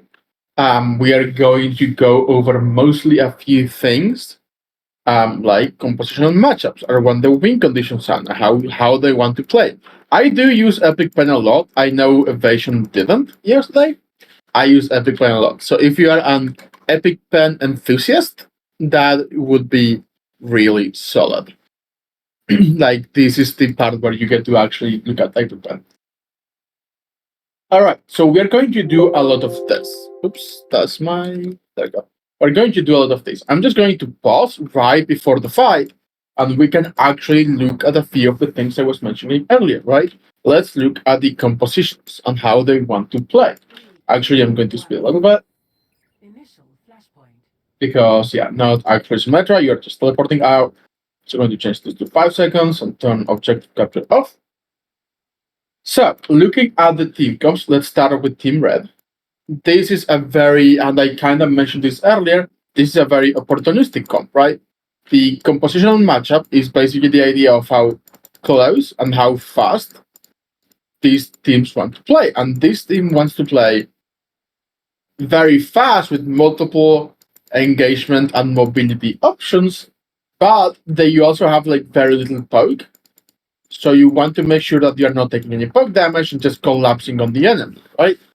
And looking at this team, on the other hand, you still have the opportunity, right? Like you still have people looking for pegs, which is basically the same as here, looking for opportunities. Not quite the same, but similar enough. And then you have a more sustainable front line with the Rhine Anna, but less ability to actually go at them like this, and more of a just slow them down until we get a big approach. It is less likely that you'll see the Rhine charge into the enemy team in this comp and just W into the enemy. Whereas the Jake, you might do that if we find an opportunity because Rhine doesn't have Lucio, he's just playing for resources. So with that already said, let's look at the win conditions for each team. And this is simple because I've already mentioned it. Blue team just wants to find picks via Genji or via Widow, and the red team just want to find assassinations, which again, very close to picks, but not quite. Assassinations require more setup usually, where picks are basically going kill things, or in case of Widow, you just kill things. So how would the fight go? Right, like hold on, let's speed up a little bit. Let's wait here. How would an ideal fight go from this point? Well, Widow is likely going to take an off angle because they want to be on an off angle to put pressure. Genji is probably going to look for either an opportunity by being close to the Rhine on a side flank, and Rhine is just going to hold it down on main with Ana and Life behind him to put pressure on main and just win time for the Widow and the Genji to eventually find a pick. On the other side of things, right, like you'll probably see the Sombra looking for an opportunity to assassinate the Widow because this is an easy isolated target, whereas the Genji is going to set up, probably contest their Genji a little bit, but then red team is eventually going to try to find an opportunity to go in, and the blue team is just basically waiting and playing for resources. So you will eventually see like these three guys also go in and join the pressure, whereas the other team just wants to slow down, play for the core, and wait until the DPS eventually get a kill. Let's see how this actually happens, how this actually goes. So you have the Sombra. Genji's behind because he went out to teleport the team. These guys don't have a Lucio, so Ryan's here first. Sombra is just looking to put some early damage to build EMP, and probably will get out. Now, again, this is already a problem in my mind because your Sombra should always be looking to go on this angle to get easier access into the enemy team and the flank if they have one. But this is still fine in general because you would not know what team the enemy had to begin with. If you were aware that they were going to play Widow, your Sombra should 100% do this and go with the Widow. But because not, you can just get a little extra damage at the beginning. Now, kind of like I had called, the Kiriko set up on an off angle, which is probably not the best idea yet. We don't have a ranged option. Like if you had a Sojourn, you'll probably put your Kiriko here. But without a range option, you're more looking to just collapse on people, which just makes this not as good. And Genji is a little far back compared to where the team is, right? But that said, looking at this, it's just not very good, very well set up, right? Like the red team in general just wants to get around the enemy front line and find a pick, which the Genji is kind of looking for, and the Kiriko is somewhat trying to go for. But like Sombra is over here, and Lucian and Jake, you are not preparing to go at any point. So overall, that's something to take into account. Right? Red team is forced out and just waiting for the opportunity. The Sombra is finally going to set up. Genji is just trading damage. Blue team, on the other hand, gains a little space, but leaves their backline over here. Again, Genji and Widow are just looking for picks. The blue team just wants to play very slow. So again, it's not bad from either team, but I do think blue team could probably play a little better if they just held here with the Rhine like they are, but Genji could go look for a kill opportunity on the angle that the Widow is holding, and red team probably needs to be thinking about setting up the Sombra and the Genji for easier assassination opportunities. Ryan Vincent, which is not that good. That was not a great thing from the Rhine. But even then, right, like the big reason is that the blue team wants to play slower, and these guys are now both vulnerable if the red team becomes aware of it, and also isolated. So the blue team can no longer play slow like they wanted, and red team have the opportunity to go on people now. That's an assassination, and the Widow here just wins the 1v1. Right? Like sometimes it happens. There's a hack, hits virus, just gets shot. Machine gun down. This is a micro mistake, not quite a macro mistake, but still worth pointing out. Oh, hey, this is our goal. Sometimes it's just not gonna work as well. And sometimes that's just how it goes. But I do want to point out, right, like we are at the process of looking at the execution. The Sombra dies, Ryan goes in too far in, but red team doesn't actually make great use of that opportunity. And by the time the Genji is going, not only do we not have enough. Oh, look at that, that's a trade. So it could be worse. By the time your Genji is going, not only have we put a lot of resources into this, but also Diana is just here free and lands a big nade because we put no pressure on the backline that had to be under pressure. Like these guys are easy kills if red team realizes as much. Instead, red team just dies because we ended up putting a lot of our pressure into the front line. And they just reset, right? They just reset, it's fine. So how did that go? Well, I can tell you, blue team, right? Like we are looking at the differences between what the ideal fight was and what actually happened. Blue team did not get any picks.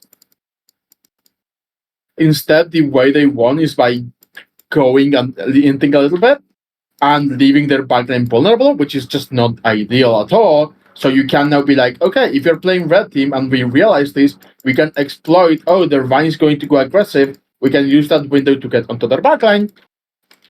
And also red team did not play this favorably either because, well, we focused resources on the Vine, who we are not going to assassinate. Instead, we should be focusing our resources on the backline, right? So is this a team or an issue? Sorry, a team or a player issue? Well, a little bit of both. As players, like the Sombra made the right call in going for the assassination of the Widow. They traded, that's fine. It's not the worst. It's ideally you are able to assassinate a Sombra, a Widow without dying because you just have the surprise advantage. But in general, like that's okay. Sometimes that happens. But the problem rises from the rest of the team just focusing the Rhine down rather than choosing to go away from the Rhine, especially while having Lucio speed and running their backup.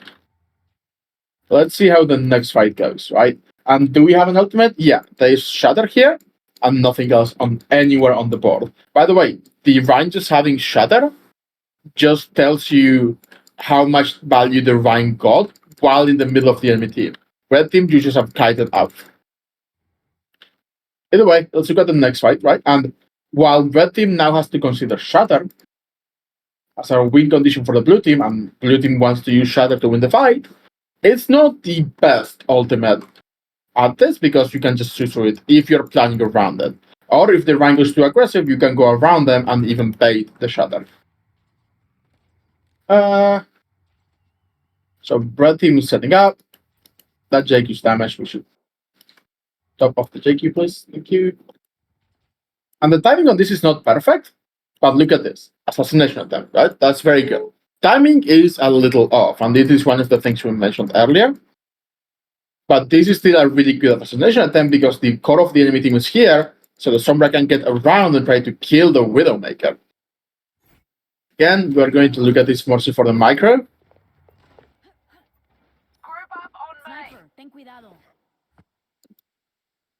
You just stepped on mine, got revealed. That's why we went a little early. That's a micro mistake. But again, forget about that. Let's look at this. What is the problem here? What are both teams doing wrong? Well, blue team is just going, which is not what they want to do, especially now that they don't have this. And while yes, they have more resources, because it is just a comp with more resources in general. Maslow's drawing squiggle lines. God, the epic plan is so good, right? The epic plan is incredible. Blue team has more resources, so they can likely stay in the fight for longer. They have no way of actually chasing people because they have no speed and they have no mobility resources. I feel like I have a few too many things, so they're closing a couple of things. All right, let's go with that. So, blue team should not be trying to go in, and while yes, they can get their Reinhardt out, they should not have to. Like, if their Vine just plays around the choke while the enemy tries to go in, that should be enough. But if red team adapts and like baits this and allows their DPS to go around, well, now you can set up assassinations. And even Lucio can go around to set up assassinations. And even Jake, you can just speed past the Reinhardt and set up assassinations. Like, blue team has the advantage of resources, and red team has the advantage of mobility. They should be playing around that. However, shooting at the Rein, at the Genji even, Sombra still going at the Widow, right? Like, Sombra's doing the right thing. It's not worked because of micro issues. But this Sombra is doing the right thing, just trying to go for the assassination of Widow, which not only has drawn the attention of the Widow, but also like the Life Weaver's getting closer, which puts less resources here. So the blue team Ryan eventually does back out a little bit. Sombra goes for another assassination attempt. The timing is still off. Ideally, we want to go for this as we are trying to push in to draw their attention over here, like the Ryan and the Life Weaver and the Ana attention over here, and even the Widow. And then your Genji should be able to set up a round. So Genji definitely needs to be set up elsewhere because of mobility. He should be able to just go around and guess what? This is now a free kill, or this is a very good opportunity, or this could also be a really good opportunity. But Genji is playing for frontline, not not assassination, which is a macro individual problem, right? It's not a team issue, it's a player issue where the Genji should be going around to get the value. By the way, I will say my epic one is actually going a little slow. So if at any point they should about to put their best legit gun complaint, I love that. But yeah, if at any point the stream stutters a little bit, let me know and we can try changing the resolution a little bit. But yeah, my epic one is slightly delayed. So for now, it's fine. Just let me know in the future if the bitrate goes to crap. Anywho, we now have an idea. Both teams want to do the same. Somebody's still going for assassinations. We hit enough damage on the Genji, who is, by the way, doing the wrong thing, right? Like, we can agree that this Genji is not actually doing what he wants to do, which is mostly just off angle harder and look for picks. Instead, he's playing for frontline. Ends up getting shot, assassinated, and leader. By the way, I'm looking at this like the idea in general is to look at this fight like this first point overall, and then after the first point, when we have an idea of what I'm going to do, I'm going to look at the red team for the other 4 points or whatever points we have. I think it's 4 more, and then we're going to go back and look at it from the perspective of blue team. I just want to show on the first point how things can change and how each team should be playing. And then we are going to look at adaptations from both sides. So we try it again, just not ideal, but it's good enough for both teams, right? You get a pick that your Genji is throwing. The red team finally speed past the Reinhardt and get a kill, right? And this is the assassination attempt. They shout. Even though we have people focusing on the Rein still, which is less than ideal, Genji dashes in and gets the kill. And that's really what the comp is meant to do. Just go in, get the kill, get out. The Shatter, we have Susu. Again, good save of Susu to counter the Shatter. So I don't know if that was planned or we just had it. Then the Genji ends up like a little deep, and this is the problem with what we did of staying on the Reinhardt, because now Genji is facing a 2v1 rather than assassinating. The red team's options should have been, we either speed past the Rein and go at like the Life Weaver, or the Lucio could be going in with the Genji to make this a 2v2.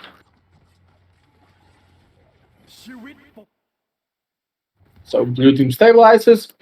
Red team does have an advantage because of the assassinations regardless, so they are playing 1 person up, 2 people up. Because once again, Rein got pulled out, Life Weaver dropped to point, and now these guys we are able to call us this guy from the red team. We find him and we just walk at him and we kill him. So pretty good, right? Like, again, find the target, assassinate, continue.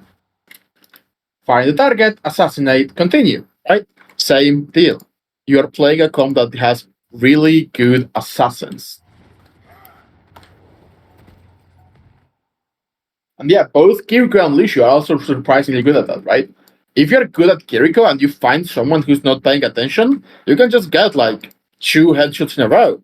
And that's a fight win. And Lucio can just go at people and kill them too. This is a composition focused on assassination for the team. And then you go at the tank class when he has no resources. So red team just caps, and now we look at the fight plan again. So these teams, do they swap at this point? No, neither team swaps. Now we got two. We use Kitsune Rush there at some point. I'll look at the use of that. Just really quick.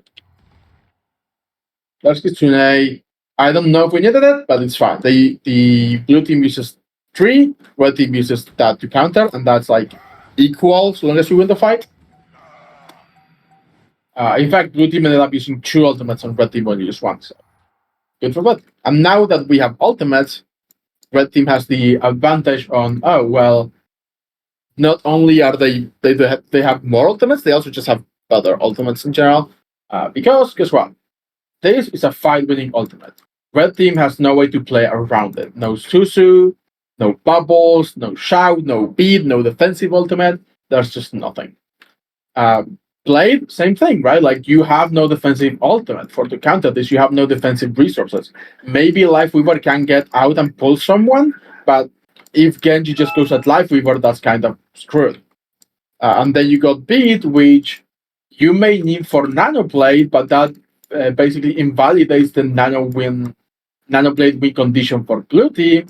And Sights is not really a fight winning ultimate, it's just the skill of your Widow that could make the fight winning.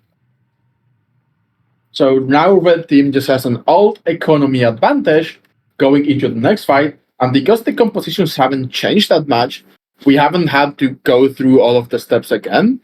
I know that there's a lot of swaps on this map from blue team, so we'll look at the swaps later and go over the things again. But for now, I'm just coming back to the beginning and being like, things haven't changed. Red team is still looking for assassinations, blue team is still looking for pegs, blue team has more resources, so there's that bike I called earlier.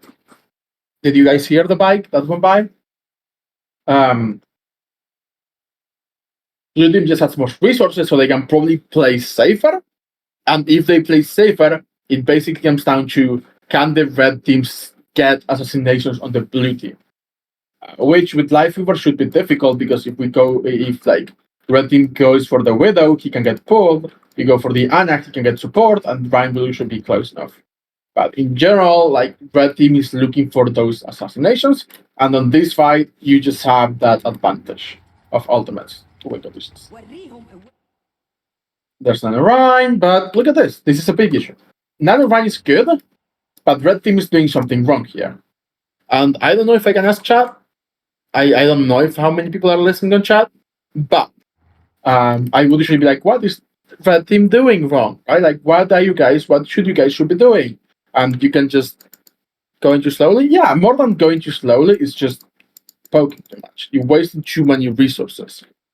We like, even if we wanted to take you all now, I would be okay with it if we just went for it. But red team does not have the same range of resources as blue team does. They want to avoid wasting resources as much as possible, because the general idea is we just assassinate people. And if we are trading resources, blue team will always win. That said, they probably still win this because they just have better ultimates. Also, now Ana is very easy for us to go on. So we could just coordinate that. Like, JQ can shout out, look at this, right?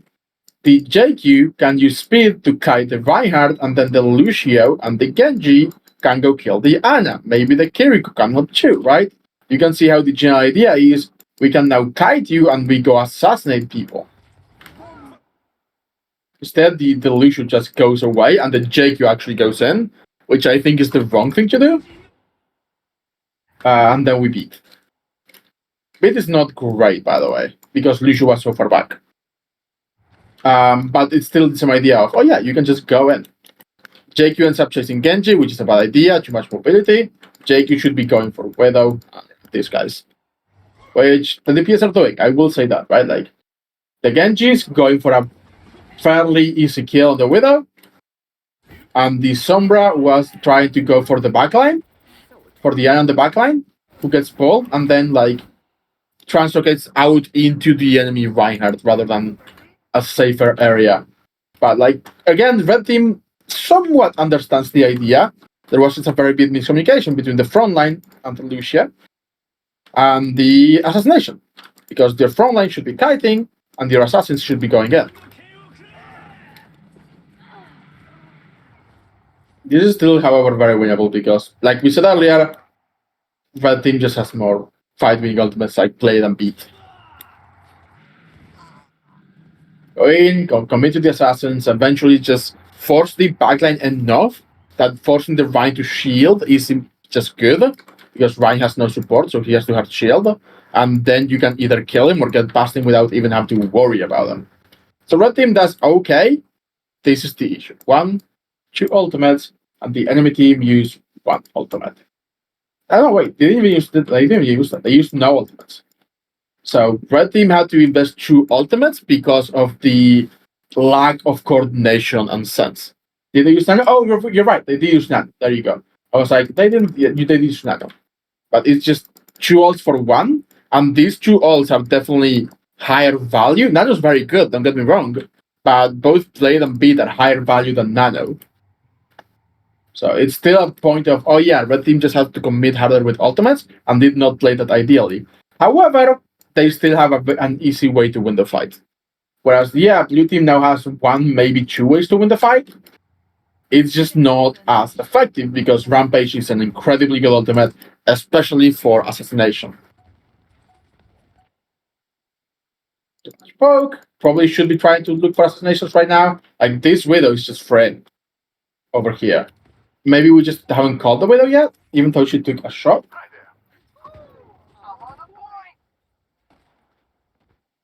Yeah, they should be called. And like the Sombra and the Genji, one of them should be looking, or even the Lucia should be looking to just kill the Widow because she's so isolated. Which I don't think happens. Yeah. It takes a long time for the Genji to consider it, even. But like your Lucia or your Sombra can just go that way and try to get the kill. This is still winnable, but damn, the Jake you got laid down on the ground. And this is an issue of, oh hey, we are playing for assassinations.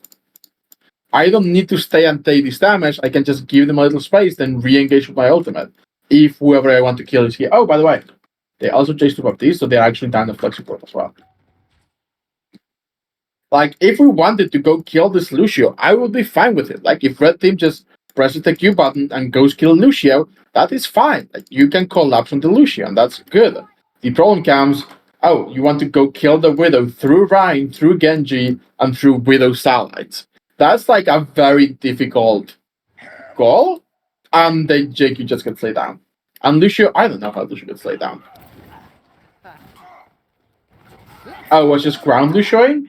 Yeah, they were just on the ground. I thought they were like wall riding up here, but no, they were just on the ground.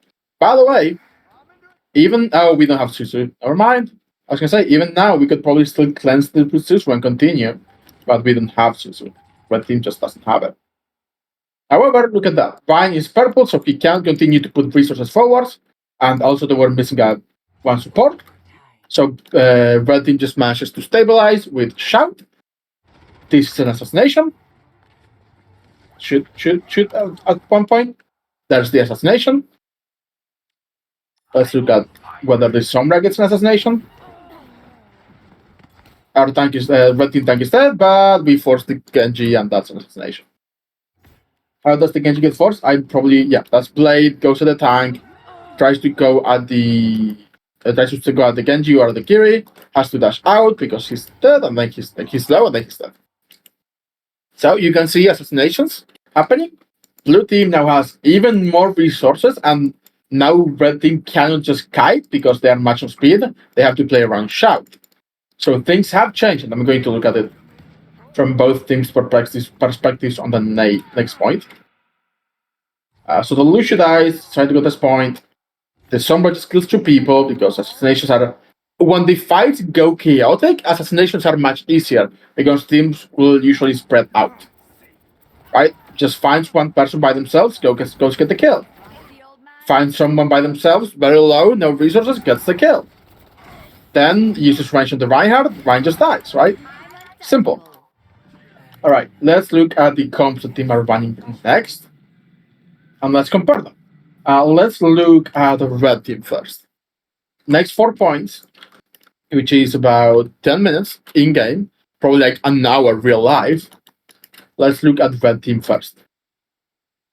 So, red team still has the same goals. It is assassination, right? That is the goal of the composition. However, now they have more range and more sustain. So we cannot just go at people as easily, right? This, like, Cassidy is harder to kill than Anna. Lucio is harder to kill than Lifeweaver. Cassidy is one of them is probably easier to kill than Widow. Than Genji. One of them is probably one of them is easier to kill than Genji. One of them is harder to kill than Widow. I'm going to use As a lot for assassination. But however, red team's end goal is still the same. Like the win condition of the comp is to assassinate. However, the how has changed because you can no longer just kite the front line or speed past the front line to get to those assassinations. Now, instead, you're probably playing a little more coordinated around Shout, rather than just both of the DPS going by themselves to get kills. At least one of them probably has to play around Shout to go in and be able to use those resources to get the kill in the first place. So now you probably want to play more around your resources, which is a change in playstyle. Where earlier we just wanted to kite and delete people who are easy access immediately and not go through the front line. Now we may have to go through their front line a little bit with resources to get those assassinations. So changing playstyle for red team.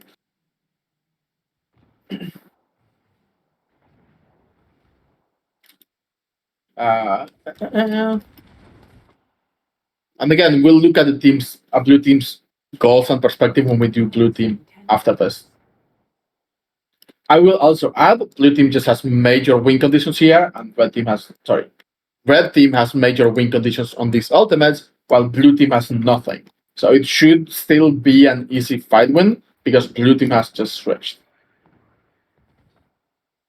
The ideal fight plan is just Sombra and Genji are set up, we shout, they go into someone, they kill them. If you have to use EMP on the target, and that double kills them. We blade into the target, right? Shout, blade into the target, look at that. Shout for speed and resources, blade onto the target. Target dies? Do we abandon the target? No, target dies. And it wasn't even the blading Genji that killed them, it was the Kiri. But look at this, by the way. Right? Not only Shout gives you 50 health. 50 whole health. This deflect, sure. You dash in, you pull blade, right? That's a body shot from Ash. That's 40 damage that the Shout has already prevented. Try to get the blade, misses the dash chase, and then Coach just gets some value. And ends up with 4 health. Because he just takes 100 damage from the explosion and then gets immediately cleansed, I believe, or just takes 100 damage from like a 5 strike. So that shout actually made this much of a difference. Your Genji survives because we planned around going in with shout, literally mid-blade. And the ability for your support to assassinate people, this could as well also be Lucio, allows you to get the kill even when our execution wasn't the best on the play. And this is a fight won now. Meanwhile, the front line is just deleting the enemy Rhine because, well, how are we deleting the enemy Rhine? That should not happen. Oh, Rhine's just overextending, right? Rhine, rather than playing safe and going in like a wall of resources and forcing the enemy to get resources to get into him or past him, just goes into the enemy and tries to swing, which just leaves him surrounded and he dies. Also separates him from his actual team. Also, while we are blading and while the Rhine is going in, Sombra, okay, maybe shouldn't have translocated that early, but like goes for an assassination attempt on the Baptiste, and the Baptiste has to give ground right? Baptiste was playing here, now he's all the way over there, and drops, which makes it really hard to help the Rhine. So the assassination, even though it wasn't successful, still pulled enough attention away that we can just focus the Rhine to. Because the Rhine's timing is really bad, and the Sombra assassination makes it so that the Rhine doesn't get support from Baptiste. So both things actually go in tandem in helping the red team win the fight. Then it's just clean up. The Genji dies because he was very low event, and that's fine. You get one kill, like you use Blade and you just trade Blade for a fight win. Naked Blade too. So this is a problem with EMP. Like the EMP is really good, but your team is just not able to go yet on the red team. Don't get me wrong, using ults early is a very good idea, and you have enough of a resource advantage that just using EMP should win you the fight if your team is ready. And that's a good knife, and the Rhine probably just gets focused. No, actually, look at that. So look at the win condition. What's the win condition? We EMP the team, we collapse, and we kill them. Very simple, right? Like team choose is going, yeah, we just play around this. There's EMP, we go in and we kill them? Can we go in and kill them? I don't think so. Even though the Rhine is taking a bunch of damage, they have sustained resources, and us trying to go into the front line full of resources rather than just past it and go together to kill something, to actually assassinate something, is the idea. We cannot assassinate this Reinhardt. Why are we focusing him with EMP where we have multiple targets? The Genji and the Kiriko also don't have enough range to go help. So blue team just goes, oh, we'll stabilize with window and then go back in. Both teams start trading ultimates, and this is throwing. Why? Because from being a really strong Koro team with a Rhine leading the charge, now we basically got 3 isolated assassinable targets who all of these guys can go on and maybe get more kills. So the Rhine, not realizing what the goal of the comp is, just gives stays up. And even though red team is losing because we have no tank, they're able to just, oh wow, by the way. Oh, isolate plus this guy. Look at that, that's pretty good. Again, like, your supports are also able to get assassinations on this comp. Like, that's very good. Micro thing, like the Kiriko should always teleport on Susu, but look at that. Literal assassination from the Kiriko. At the cast who was by himself. He was not with the Rhine and he was told. He was not with the Rhine, he was not with the team, he was mid-rotation by himself, and the Kiriko just double tap scaled him, which is very good. And now, fight is even. And because red team just has more mobility overall, they can go around the enemy tank, even if it means giving them the point, to get to these isolated people. Careful about this, like, red team should not be trying to touch that hard, not into the Reinhardt, just play around the Reinhardt. It's fine to go for the winning the fight first and then coming back to contest the point. However, the blue team was starting to stabilize around the Reinhardt, the map was even going that way, and then the Rhine just spins across the map to chase, which means this is now vulnerable again. There's a kill. Look at that, right? Again, blue team being so aggressive means that people are being isolated, and red team who are looking for assassinations are quick on the uptake of the assassinations and just get those kills, even though they're still making mistakes, like running at the Reinhardt with a Lucio, which is just not a good idea. Another assassination from the Sombra. Finds the Lucio, goes for the assassination. Range is not ideal, but eventually just gets the assassination anyway, because the Lucio is by himself, and gets the kill. And this fight that was a 5v4 without a tank for blue team is now in favor of red team, because not only has the tank come back because they have better mobility, but also we have just been able to identify assassinations one by one. And just confirm the kills. Baptiste is isolated, Baptiste should die. Look at that. Right? This is really good from red team. That's a shatter, guess what? You have Susu? We don't even need Susu. Good Susu anyway. There's Hanyun. Okay, Hanyun just gets 2. It's high noon. Draw. Double kill. We did not even, like, red team did not even stop to consider this. However, this is bad. Even though this Hanyun gets 2 kills, this is not a winnable fight for the Cassidy. I don't think he even gets to touch. He doesn't even get to touch, right? So even though the Cassidy technically just killed 2 people and made a 4v1 into a 2v1, not only could he not win the fight, he could still not even touch. So what is the point other than just wasting the ultimate, right? He may just be swapping as well, so he wanted to go for the hero pack. No, staying Cassidy. Okay. So let's make a quick adaptation now. Look at red team again. So red team are up 2-0, and I believe blue team win this, by the way. So red team is still playing for the same goals, assassination.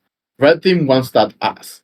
However, now you have to consider how blue team wants to play, because now blue team has a dive tracer hero, who is not only hard to assassinate, but also really good at marking the assassins because of her mobility and her ability to duel.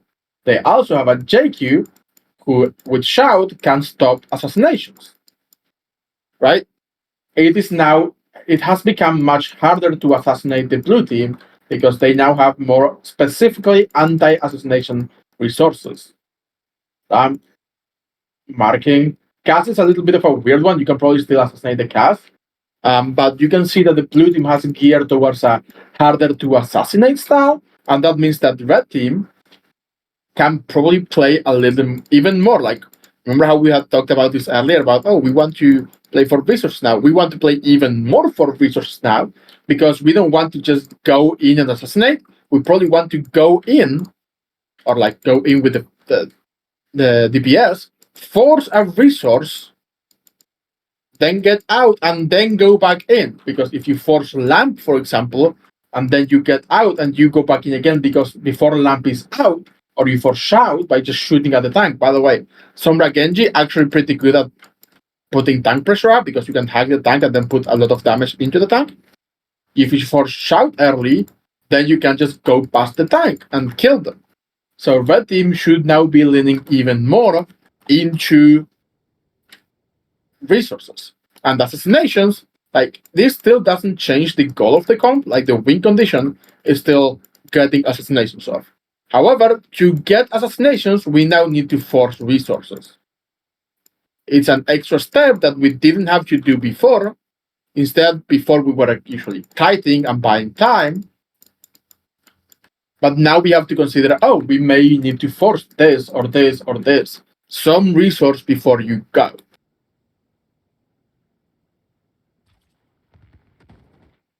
So red team, this is really good for assassinations. And like, if you're still playing for assassinations, this is fine.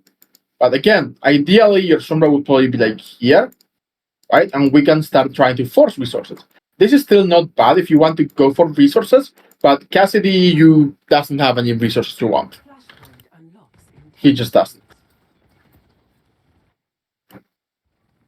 Bob does that. And look at, I want to point this out, by the way.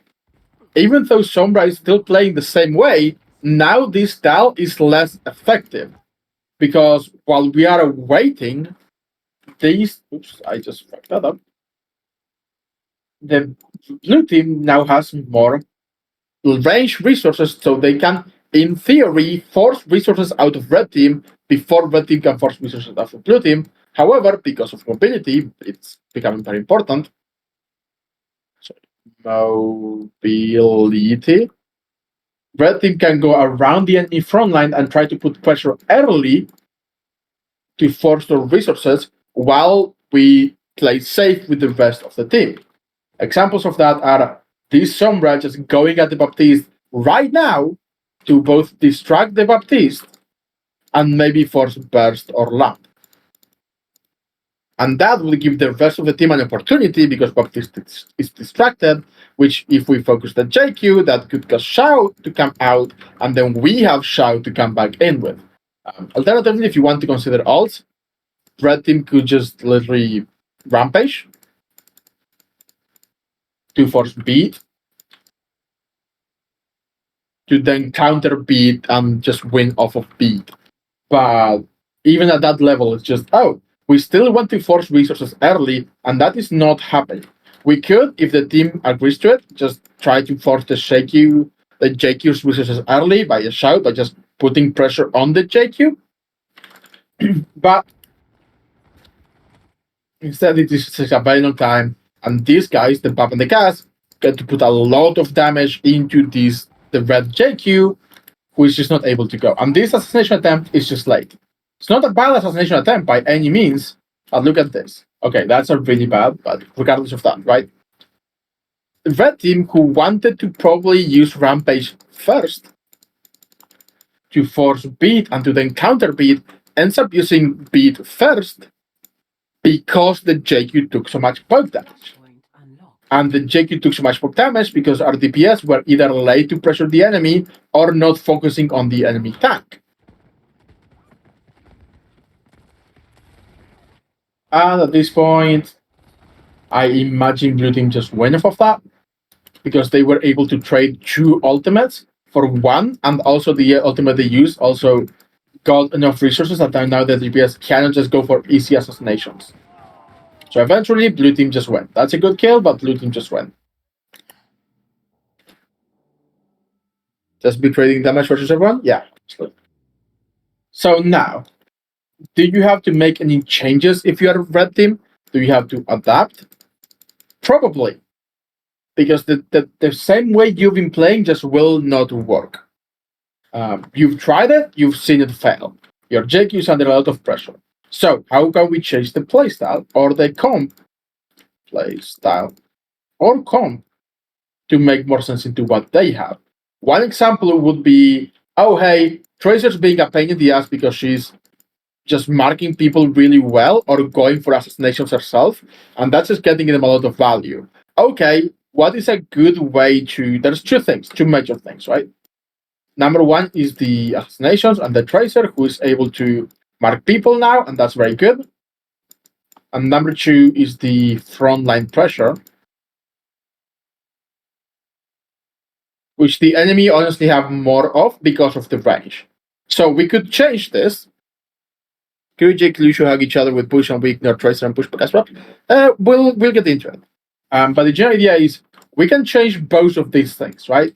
If we want to deal with the Tracer, Tracer marking our DPS is the problem, let's play the same way but adapt to counter the Tracer. You can send your Lucio to mark the Tracer throughout basically the entire map, and then Tracer gets no value or gets less value.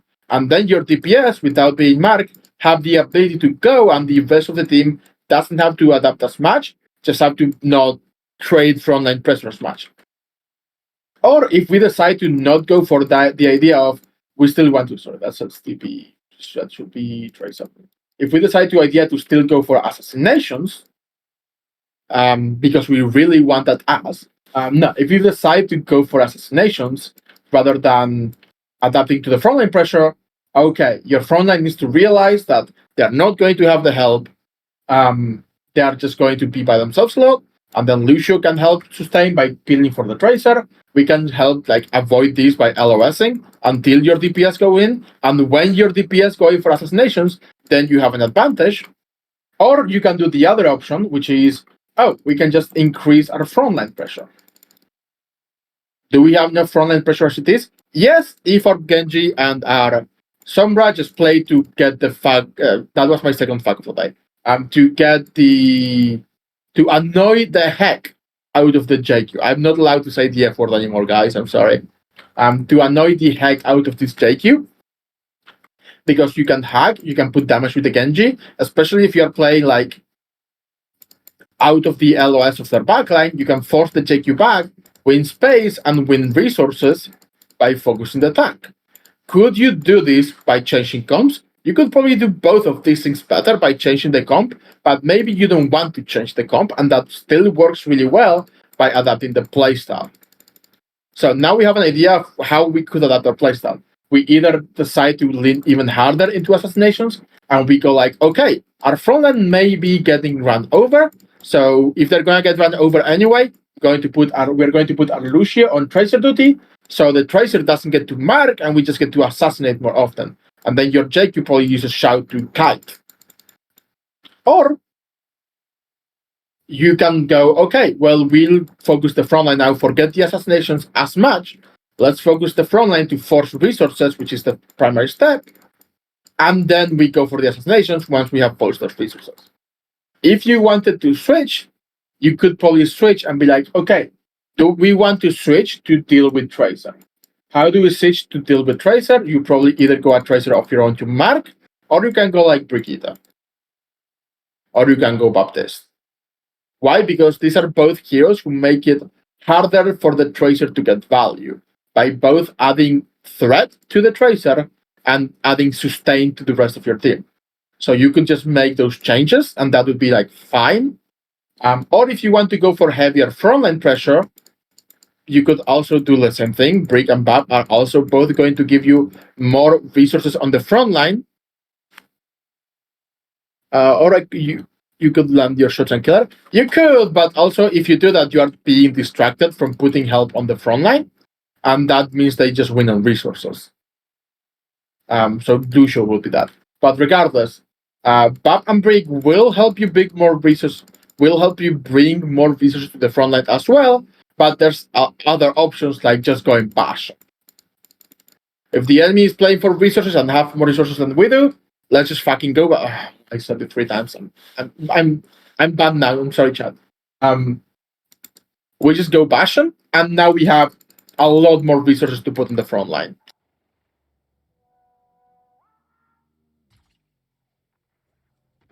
All right. So does Red Team adapt to any of those things? No, I don't think they do. Like Sombra is still looking for assassinations. No one is looking to mark the Tracer. Yeah, I only said Frick. Right, both DPS are actually going in and not setting up correctly. We shout very early. Okay, we do have like Red Team has Blade to try to go in, which can just be a win condition. But also the timing is not bad at all because hey, right? So that makes us we have 5-1. But there is an issue. Even though we use shout to go in, we didn't force enough resources before going in. So the assassination attempt is not good enough because even though we shout Blade and but just a bunch of resources into this, like throw it all out there, they counter shout. They use burst, healing, and that's slam. Right? They just had that many more resources, and the shout Blade doesn't get enough value. Is this a lost fight now? No, it's still very winnable because the enemy in the chaos of the dive have isolated, so it's still very winnable. But there's 2 things that worry Red Team. Number 1 is Tracer still roaming. Number 2 is we just used all of our resources to go in with that Blade, and now we have nothing. That Lucio just dies, and Tracer is unmarked, goes in, doesn't quite get killed, but forces resources. And by forcing the Kiriko to click away from the JQ just dies. Genji eventually dies as well. And you can see my point. Using so many resources so early for Red Team made it impossible to actually achieve their goal. We tried to go in with Shout Blade, but because we used so many resources with Shout Blade and we hadn't forced anything out of them, that became an issue. Change, they have Soldier now, so we have even less targets to assassinate easily without forcing resources out first. So Red Team just has to play for resources more, and that will probably not happen.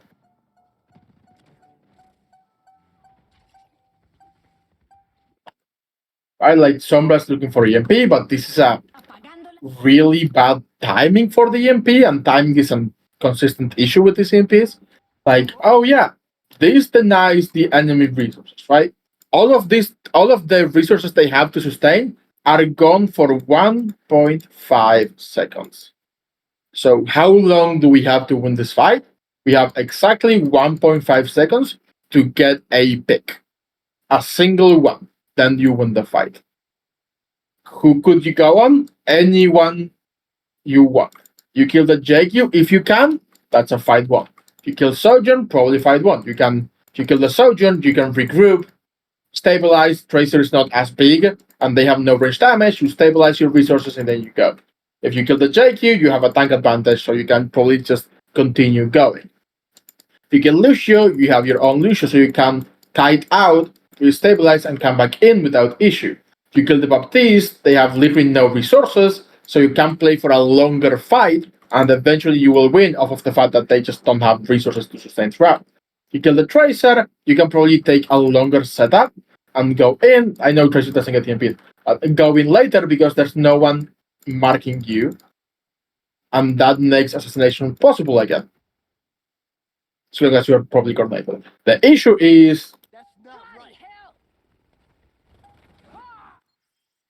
there it is. 1 second, 1.5 second window is over, and not only did we not manage to get a kill, your team wasn't even in yet, right? Like red team wasn't even close to being ready. We are only now going in, and red team's 1.5 second window is already over. Baptiste uses Reach and Burst. Sojun gets stopped off. Our assassinations are no longer possible because of all of their resources. And we use Kitsune Rush, it gets countered by that. That's actually a really good kill. The enemy get distracted, and that's actually allow you guys to go for an assassination. Because if the Baptiste, rather than going that way, keeps going that way with the rest of the team, they probably still get value, but the Baptiste just isolates himself, and that's a really good capitalization of their DPS. Their backline gets shot, their Kiriko teleports out, Sojourn is also isolated because we killed the Baptiste. That's a good kill, and now it's winnable for the team again. There is one major issue, which is, again, resources. Like, you can see how low everyone is on red team. We have just used so many resources at the beginning to try to follow up on the EMP that we just don't manage to come back. Even here, when it's a 2v2, because we have used so many resources early, both teams straight shout, and Tracer has full health, almost. Sombra is very low, and Jake are like kind of equal, but with that. Your Sombra dies, and the JQ dies, right? It is a very finite matter of resources used very early, and the fact that you guys didn't actually get that much value out of EMP. Because don't get me wrong, like EMPing, if you don't commit resources, if you just say, I'm EMPing, and then we can soft dive, go in with like amp, and then you stabilize after, and you still have resources to go in later, and you've only used like half your resources, that's good because the enemy will need like all of their resources to sustain through EMP. The problem is we are not actually doing that either. We are just trying to go and it's not coordinated enough. So timing issue. You actually trolled this fight so hard. Which fight did you troll?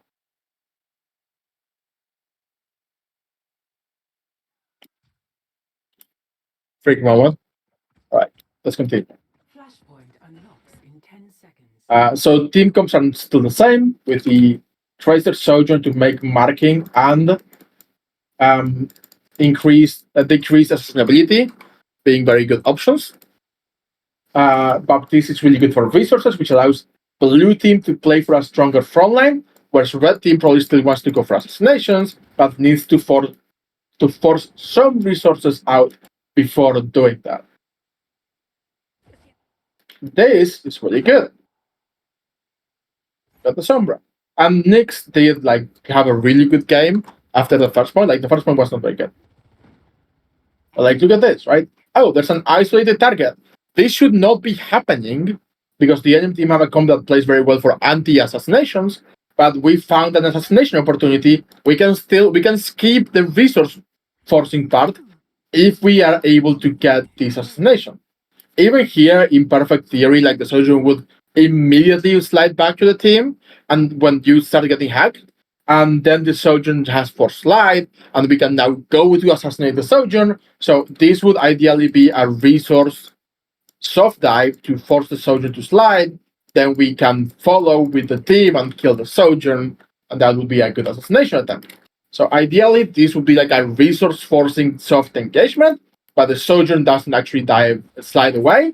So this is now just a free kill, especially with the enemy team being focused by our own team. Overall, pretty solid. Then we use Rampage to force speed, which is fine. That forces resources and positions out of them.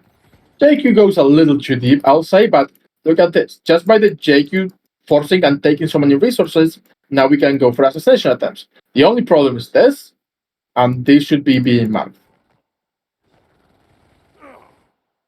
That's a good kill. That's a good follow-up, and you win the fight anyway. Red team just wins the fight anyway. That was good. And all of that, partly because if you go back and look at the fight from even further back, if you go back and look at the fight from here, imagine that there's a soldier where the camera is right now. This is now one for blue, because not only can they farm the JQ, but also whoever tries to follow is in open area from the sojourn's perspective. So without at least forcing or picking the sojourn, this would be impossible. Again, if the sojourn slides to the team, that would be good enough, because now you lose this angle and people are not basically walking into the open into their own deaths.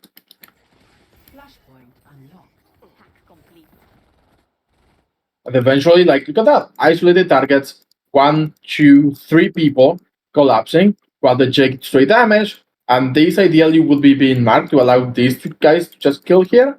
Like, Lucio would be marking Tracer ideally.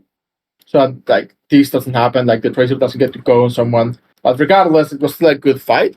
And all of that just stems from Sombra forcing a resource out. More than a resource, they actually got a peg, an assassination.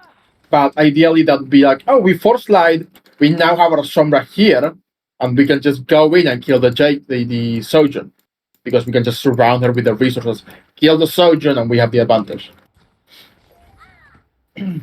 Eventually, red team cleans up. God, I've been drinking so much water, I may actually have to take like a quick 2-minute bio break after looking at this from red team's perspective and going back at blue team's perspective.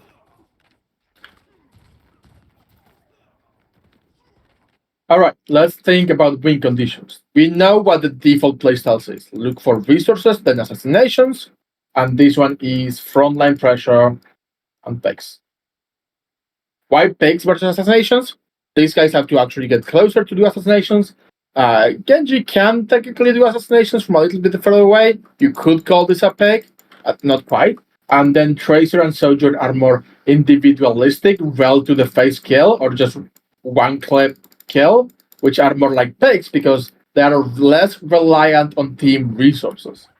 So blue team is just playing less to force resources and more to eventually get one of their DPSs to kill something, and red team is playing to force a resource out and go. Lucio gets deleted, that's very bad. Red team goes for this, and this is not bad, but it's not good enough either. Because, this is the problem, this, which was basically a 5 before, being turned into a 2v2 and a 2v3. 2, 3, 2. Does Blade equalize this a little bit, but they have enough resources to just stop the Blade from getting as much value. And then we have used like all of our resources to try to go in with the Blade, and we die for it. So while the idea was good because we had to make a play happen, being down the Lucia, generally you would want to do the same thing on an area where your JQ and your Kiriko can just watch without having to go as deep into. Okay, so red team just loses that.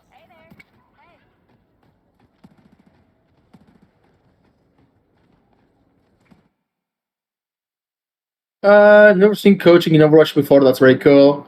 Jeez, the goat. Thank you, thank you.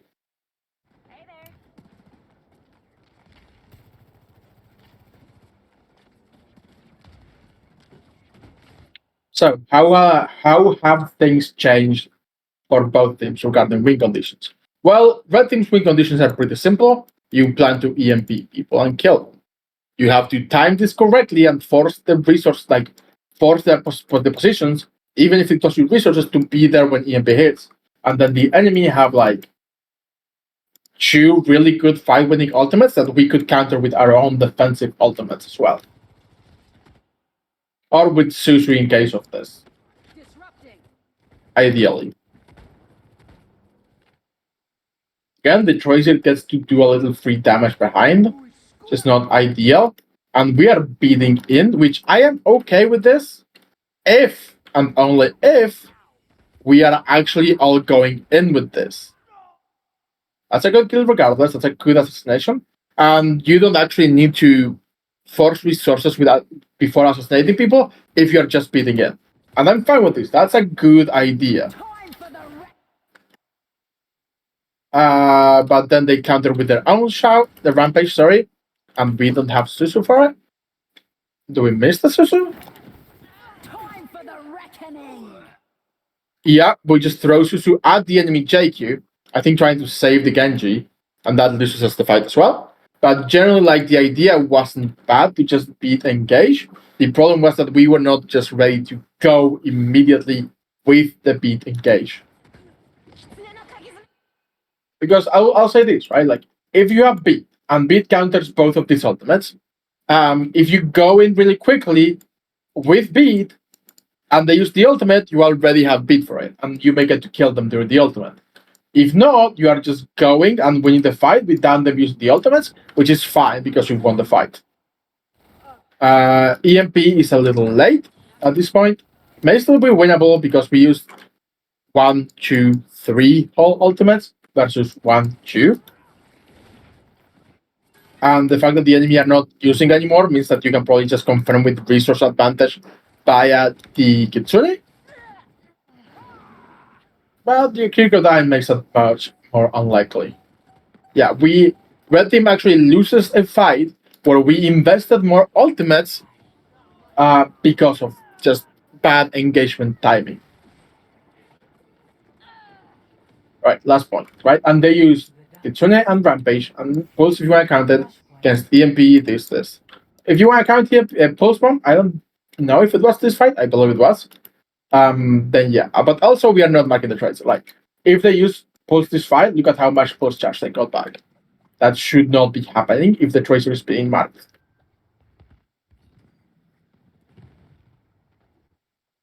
That's actually really good, right? Look at this. I want to see why this happened. That's deflect. No time for whinging. Move Oh, they shout to try to go in, but they get put back. So guess what? If red team now wants to, they could just play safe for like 3 seconds and re-engage with their own shout, because now red team has the resource advantage. This is fine. This is not fine. Teleport and Susu always. Time for the reckoning. Tries to go for the kill, gets the kill, right? This is good. Guess what? We are marking the Tracer. Tracer dies for it. Tracer should not have died for it. Oh, they didn't have recall. What are they doing? This Tracer without recall is feeding. But also, good job marking the Tracer, because that actually gives us a big advantage.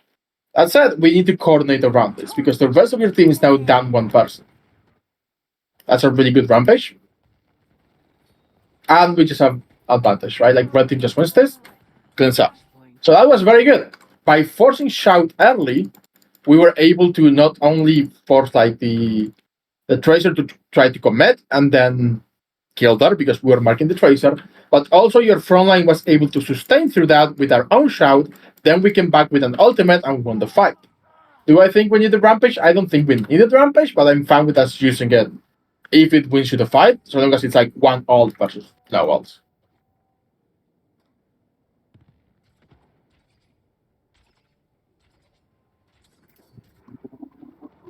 Right. Let's look at this next fight. They use Pulse Bomb, which forces, again, just free. This Tracer is just free. Nothing is marking this Tracer. Something needs to be marking this Tracer. They miss the Pulse Bomb, but still forces Shout, and we trade Shouts, and that's Susu 2, and now blue team is just able to come in with a big ult advantage. I didn't go over win conditions on this fight. For red team is most likely just forcing as many ults as you can from the enemy and then trying to get as much ult point percentage as possible, because this fight is very unlikely not winnable. And guess what? 1, 2, 3. This fight is lost. We should not commit anything to it.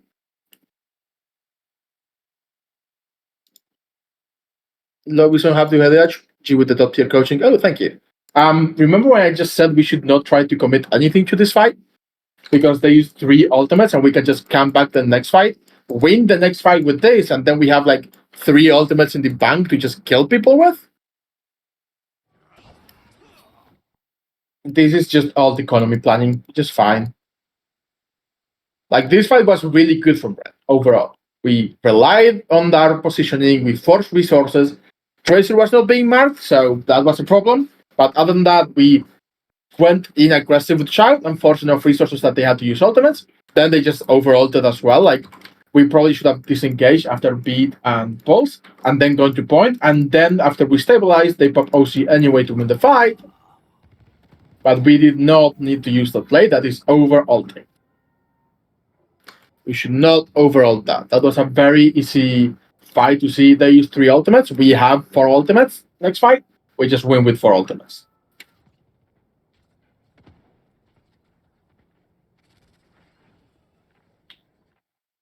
That's not bad. Forcing some resources forces TB. It's not too bad. Eventually take some space. However, we have not yet forced any of the big resources like Shout or Amp to go in. Genji takes a really good position. Look at this, right? Still setting up for an assassination, which was really good when it was working, but now they have enough resources that this is probably not as worth it. Right? And not only that, they also split. Which again would be really good if assassinations were possible, but we have to change our playstyle now, and we didn't do that, right? Red is still looking for assassinations on targets, but the targets now have easy ways to escape. And your front line ends up being a little weaker. Lucius in a bad position, that's fine. We have to engage with Kitsune Rush at this point. We probably just wanted to not, like at this point, the fight is just lost. We should just reset. And we again do not just reset. Our backline was both removed from the fight. But if we came back, right, if we called, oh, fight is lost early because our Lucius dead, and we just cannot overcome this, if we keep this and we keep this, they only have like equal amount of resources for next fight. They may build Pulse Bomb, but we may build Rampage, and your ultimates are better. Like 1, 2, 3, potentially 4 versus 1, 2, potentially 3. You just win the next fight off of alt economy. This point is just really bad alt economy, one after the other. And then they don't even get a touch.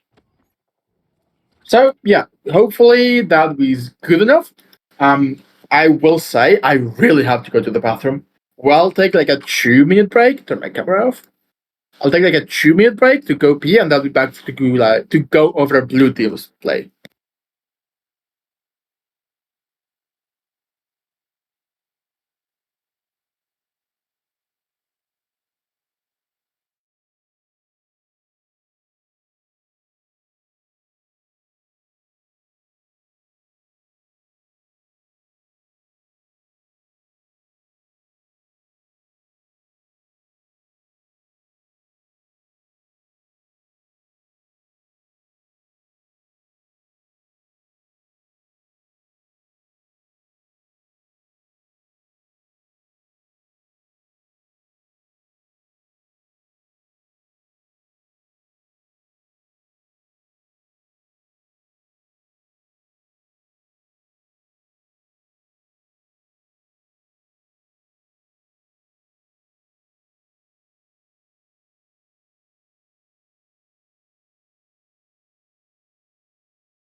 hopefully not too long.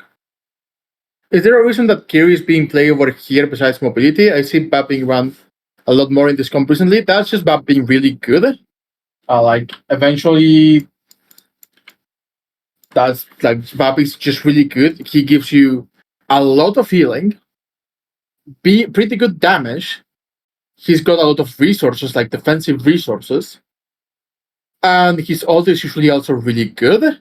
The issue comes in number one on this mirror comp. Kiriko can help you sustain through JQ ult more easily and just general ults more easily, like EMP as well.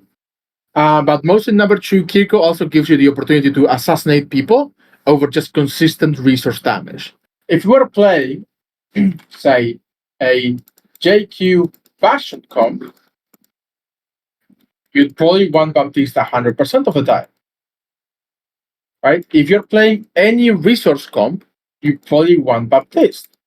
Because Baptiste is the support with the most resources, both offensively and defensively. So Baptiste is just really, really good. Like Baptiste has really good AoE healing in his main gun. Really good DPS. Hits got DPS, by the way. He's got mobility, at least vertical mobility. Sustain through region burst. And we'll probably go over a little bit more in depth now that we are going to look at blue team because they do go about this. And sustain through lamp. This is a lot of resources, and Bab is really good at forcing resource comps. So Baptiste is just like probably the best support right now. However, Baptiste doesn't enable you to go for the assassination playstyle, right? Kiriko can go and assassinate people really easily and can even join on assassination attempts very easily. While Kiriko on this side probably doesn't get as much value as Baptiste, but they probably want to counter both EMP and Rampage, and Suzu counters both of them fairly okay. So I imagine that's why, or they were just like, oh, this is working for them, let's mirror it, but didn't know what they were doing. But yeah, the reason why this comp is playing Kiriko is because Kiriko can both create opportunities via headshots for like Genji to get picks, and also just take tools and assassinate people herself. Kiriko is a more angle-oriented pick comp, whereas Baptiste is more, I'm just going to play here and you are going to run out of resources eventually, because he just has all of the resources. All right, let's go back to after the very first point.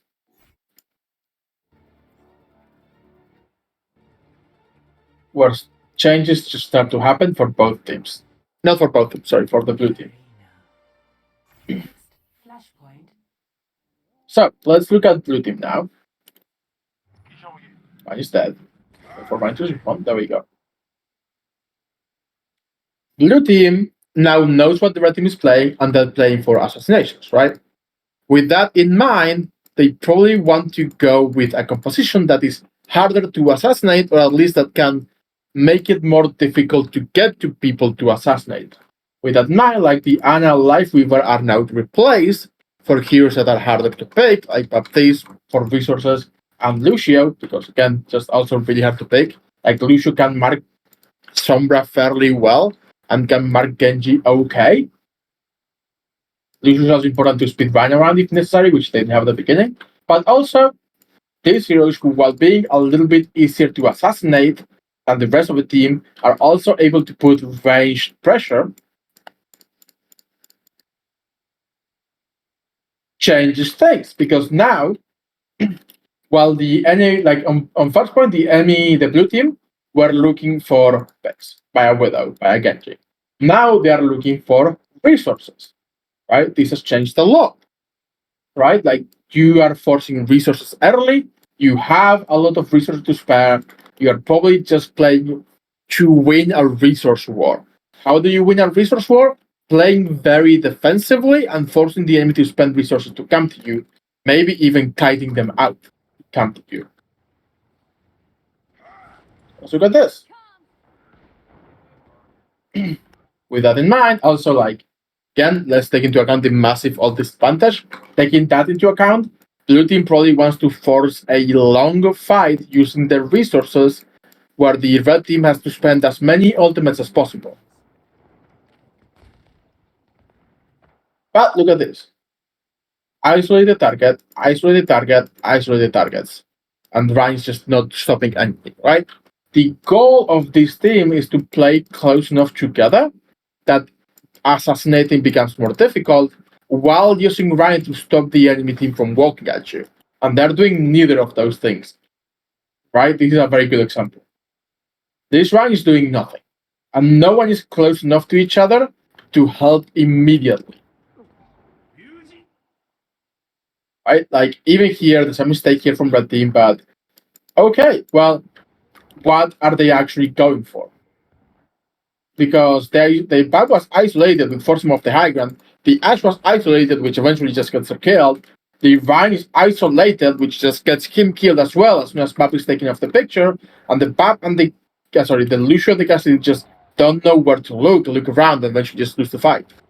So you can see where blue team went wrong here, and it was they isolate themselves, which made assassination isolate themselves, which made assassinations more easy. Instead, blue team needs to play closer together and use Ryan as a shield to put pressure on the enemy before they can approach. And if they get surrounded, well, Cassidy and Ash can both put range pressure on top of the enemy before they engage, while Ryan can still stop the enemy attack. So that was only played for red team. Blue team now have ultimates to play with. And I usually, again, one of the things I like doing a lot is just pausing and being like, I just pause the video. You guys tell me, how do you think blue team would win this fight, or should win this fight if they do? I'm not gonna do that because if I have to wait for you guys to put it in chat, it may be a little too much. That's what this. But the general idea is, we are going to play ranged anyway, and we want to stop them from getting resources into us. How do we do that? Okay, let's just stabilize with Ryan at the front line and put range pressure from behind the Reinhardt into the enemy team.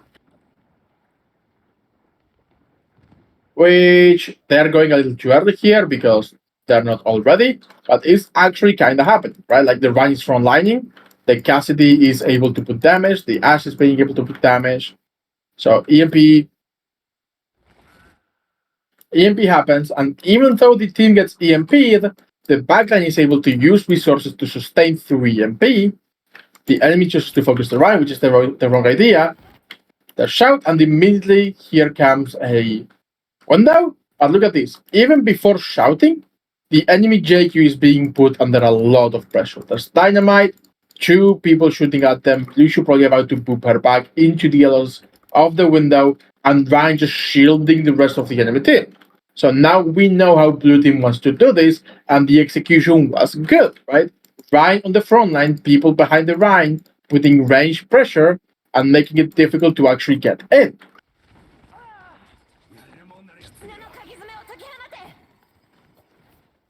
Actually forces red team to use an ultimate to try to equalize the fight, even though we are already we are already one person up. However, this happens. Remember what we were just talking about Ryan being able to shield people, and we can do range damage to pressure the enemy? All of that is gone. Not only is Cass looking for an off angle, which is a bad idea because he's a very vulnerable target, but the Ryan just ends. This Ryan, by going this aggressive, has left the rest of the team without a safe way to put range damage into the enemy, which is really bad because that is really what you want to do. You want to put range damage into the enemy, not get close to smack them with a hammer, because Ryan is the only one who can do that. Ryan is the only one who benefits from being up close. Right? And look at this, right? Like, Ryan is here. Yeah, sure, Lucio can be here. This is a problem because Ryan cannot shield people going around him, like Lucio, Genji, Sombra, even JQ. And red team makes a mistake going into Ryan, but This is still isolated. Isolated. The Rhine just went so aggressive that now blue team is struggling to get the value. The Ash gets in because the Rhine once again goes aggressive. Ash gets killed. Now this is also a free kill if red team eventually finds it. Sombra dies. We trade for Lucio. Find the Baptiste who's by himself. Right? And all of this because the Rhine just pinned that way, which enabled the red team to go in and get isolations. Whereas they had already won the fight. They had achieved their goal. Like they had gotten a pick and they had the resource advantage. All they really had to do was just play a little safer. But they kind of thought. Next flashpoint. Let's look at the changes for the next point. So we know where this one is going, right? Another change. Okay, we go JQ. Now we don't have to worry as much about the assassinations. We go Tracer. We can mark people for the assassinations. We know what Tracer is doing, which is mostly looking to mark people or to focus people during the early phases to posture. Posture. To posture during the early phases of the fight to force resources and put pressure on the enemy. Pap is there to play for resources, Cass is there to play for range and resources, right? So we have a comp that is very good at putting pressure on the enemy front line to force resources. How do you play into this? Well, that's exactly how. You put your backline a little further away. Tracer, having a Tracer will make it more difficult for them to assassinate you, and also Shout will make it more difficult for them to assassinate you. Catch in the chat, by the way. Okay. This is just for a very long time, I'm sorry. Cats, I appreciate that, Carbon. And you win the fight off of you being hard to assassinate, so the enemy committing resources to assassinate you in the first place is not as valuable. Then you can just burn like people down as they waste those resources. Flashpoint unlocks in 10 seconds. Which is kind of what happens. Like the gas is here, not ideal because we probably want someone to be closer to the gas in case he gets assassinated, and eventually that does happen. But the JQ, the enemy JQ is already half health. The Genji is already half health. Just from cast poking. Trading damage is not good for red. And meanwhile, the Tracer goes and demands attention, right? Just demanding attention pre-fight means that the red team has less resources. That was very greedy and should not have done that. But just posturing pre-fight forces resources away from the front line and into dealing with the Tracer. So beats get traded. And the blue team has managed to force enough resources that red team is not able to assassinate anyone. They just won the fight.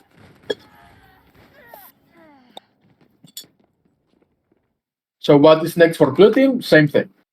You put yourself in a position where you can meet their front line while your backline is far enough removed, but in the LOS of your backline that they can put range pressure into them.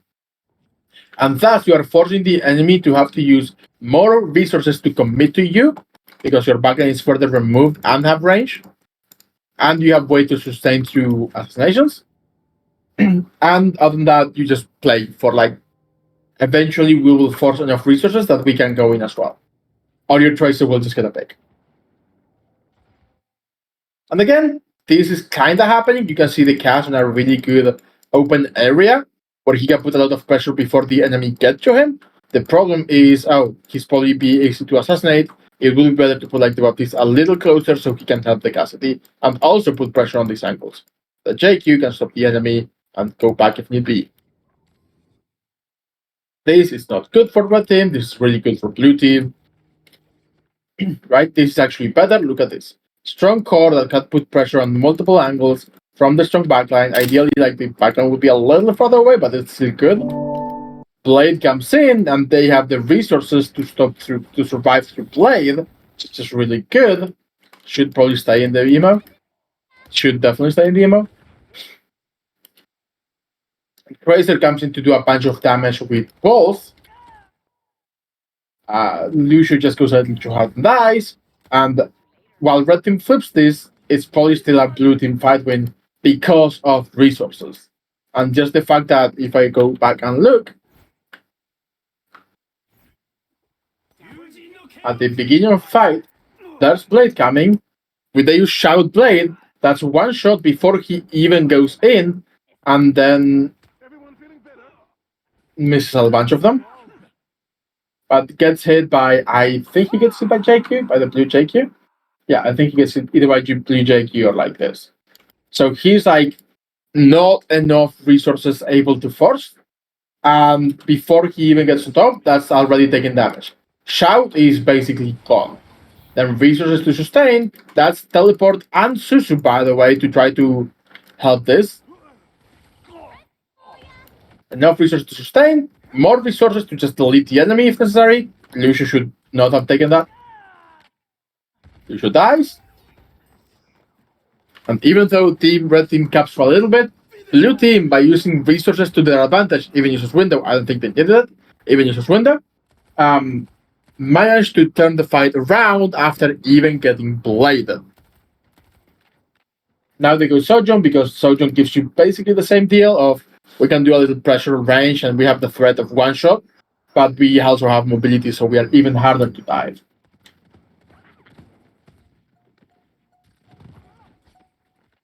So again, just playing for resources. Resources, right? Good collapsing. We've talked about this. These are really bad EMP from red team because this does give them a whole 1.5 second window, and no one was scouting or even trying to spy check the Sombra. But not only is Tracer being really annoying on the front line and stopping the enemy from getting free value, but also the fact that we have so many resources means that if they don't win that fight in that 1.5 second window, blue team just sustains. Red team are really good at assassinations, but by going for assassinations that are impossible, they end up losing. That's a really good rampage when the enemy team has no resources, because Susu has been used and Yushu just dies.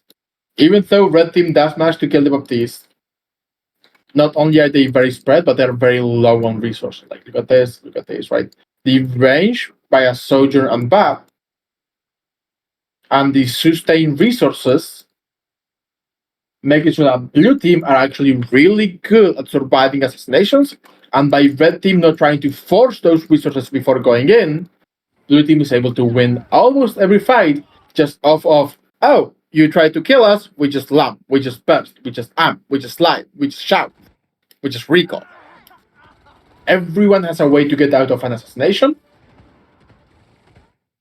And if you get out of the assassination, on blue team, you just have more resources for the end. I would be honest, I don't know why they go Kiriko at the end, like blue team. Maybe they were just lagging behind and they had to go Kiriko. I think Baptiste is better for what they're playing for. The resource, stop people from dying, stop people from being assassinated thing. I will say Kiriko gives you a really good option, which is teleporting away from assassinations, but Baptiste is really good to sustain through assassination regardless because of Regent Burst and Lamp.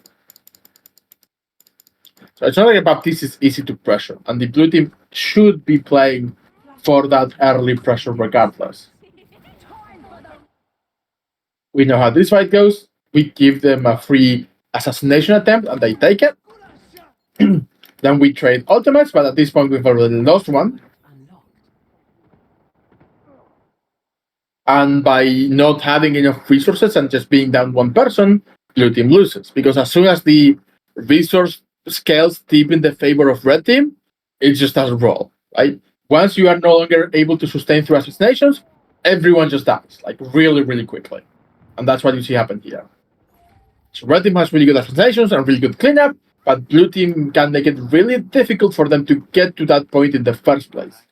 It takes something like your Sojourn being isolated by choice to be able to get like a free pick before even forcing resources.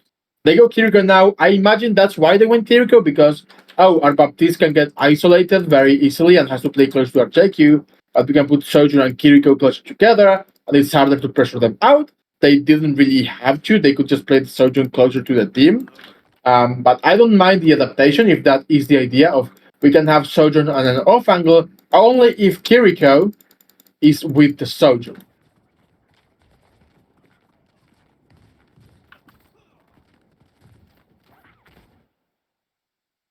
Kiriko goes for the off angle to attempt assassination. Has to use the B. This is now assassination attempt that can go on Kiriko, but she's just too safe. And Lucio dies to the Kiriko, by the way. What I was saying about her being really good for assassinations and for confirms. There you go. Regardless, that's probably still not what Blue Team wants to do. If you're just going to play here anyway, you just shoot them with BAP and you still have a chance to land like 2 headshots and kill the Lucio. The Shout Blade, but Shout Blading into a full resource team with Susu, with Shout, with Field, into a tiny room away from the team is really bad for that team because, again, they just don't force enough resources before going. Like, look at the response to this blade. Look at the blade when it goes in. Blade's going in. That's blade. Shout. Immediately shout. Poking the enemy backline. Field and slide. Amp. And Susu. Right? All of these resources being used to counter the blade. And because red team full commit their shout, that went in, has to go in because they were being pressured by the tracer. Throws Susu out, eventually dies, and was dead. Blue team just wins this, even though red team uses blade early and very good idea. That just not forcing enough resources and going into the enemy backline means that you die because they just have a lot of resources. Easy way to identify, by the way. Look at all these assists. Field, amp, shout, eventually gets the kill, right? That's just a really good way to show. Yeah, that's why we are able to turn this fight. Because we have that many resources.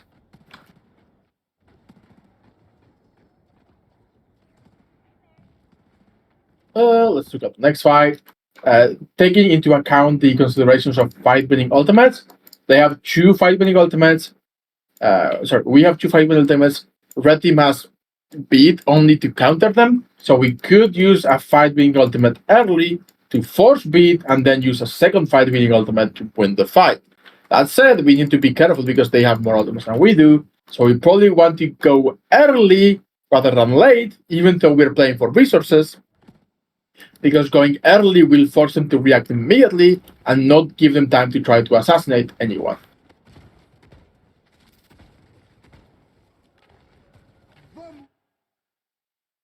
Oh, right, I forgot this happens. Instead of... by the way, given that blue team wants to go early, beating into them is a really good idea. I have said this before, because blue team is set up to go early, you beat in, the problem is like you are not actually, like red team is not actually set up to go aggro. Assassination attempts on the Tracer fail because Tracer is not easy to kill. Genji doesn't get beat, which is a key factor. And even though they assassinate Lucio, which is not bad, and now Blue Team has 2 fight-winning ultimates that are just too difficult to deal with. There's Rampage. Also, Genji doesn't get beat, goes in, gets a lot of damage, and just dies. Big problem. And red team doesn't have a response for that fight-winning ultimate. The Chain Rush could be considered a response, but it's not a good enough response. And this EMP is also not a good enough response, because by this point, no one is able to follow up on that EMP. Even though it hits like 2 people, no one is able to follow up. This guy is being chased, like Magus is chasing the Sojourn, who doesn't get hit by EMP. Nick is trying to go on the JQ, but she's not gonna die because the Kiriko is here in the JQ. And the Kiriko is trying to help deal with the JQ, but just doesn't have enough damage. When the red team loses the Genji, this fight is basically over. And them committing this many ultimates into a fight that is basically over is silly. Especially because you are not actually focusing the right targets either. Like, if red team wanted to do this, they should have just full committed to trying to kill something. Instead, like, both the JQ and the Sojourn were killable, and we do eventually kill the Sojourn, but by the time we kill the Sojourn, blue team has stabilized enough that they can just come back and win the fight. Like that. Shout, and they just,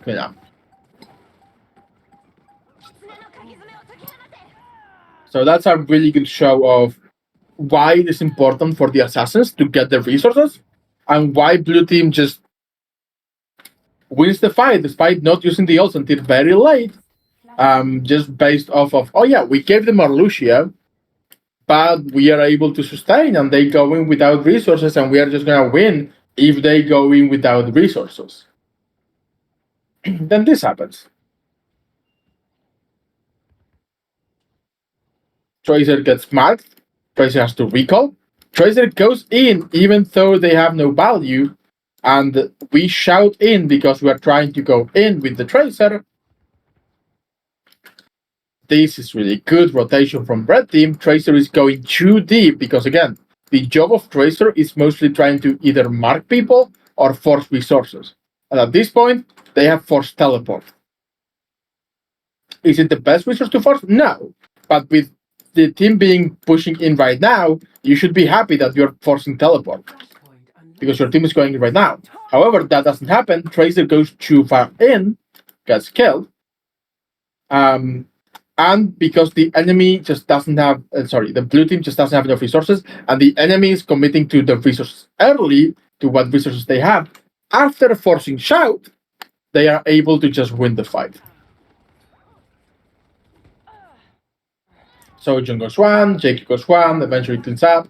That was a problem from blue team, a problem of Tracer being too greedy and thus using resources too early, because again, blue team is not playing to go in with resources. Blue team is playing to just make the most out of them and make it difficult to assassinate people. Instead, the Tracer let herself get assassinated very easily, and the rest of the team tried to go in rather than just play safe and defensive and allow the Sojourn to get value. Was this a winnable fight? Yeah, we have like a major ult advantage, and we still lost the fight because we played it correctly.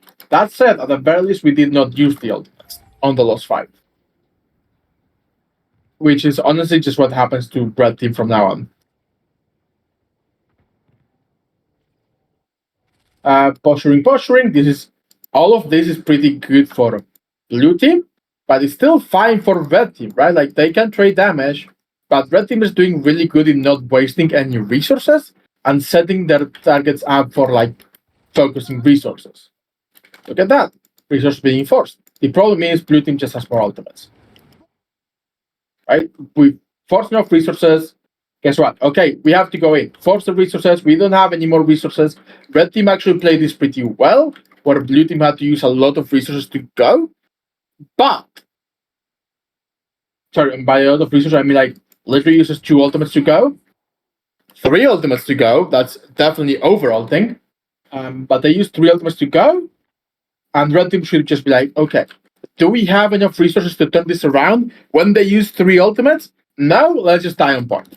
Die on point, stagger it for as long as you can, come back with your ultimates, win the fight. Because even here, we got Apex, this is not winnable.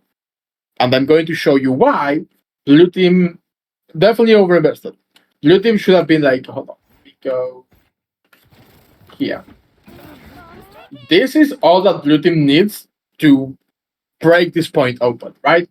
Red team is defending very well. This is all that blue team needs to actually break this open, because that pulse bomb actually triggers Susu and Shout. And now, even though technically blue team is standing on resources, they could just walk in and kill people. Alternatively, I'm fine with them using beat or OC to win this fight, but they just commit too much to it. Like, we should realize, oh, we are a team that makes it hard to assassinate. Like, they want to assassinate. We are hard to assassinate, especially when they have no resources and we have resources. Let's just put a bunch of resources out there with beat or with OC to force them to get killed very easily when they want to come for us, and we will win the fight. Instead, blue team decides to do both. Not only are they hard to assassinate right now because they have beat, they're also putting a lot of damage out there so the enemy cannot go, and that's overall, you do not need both.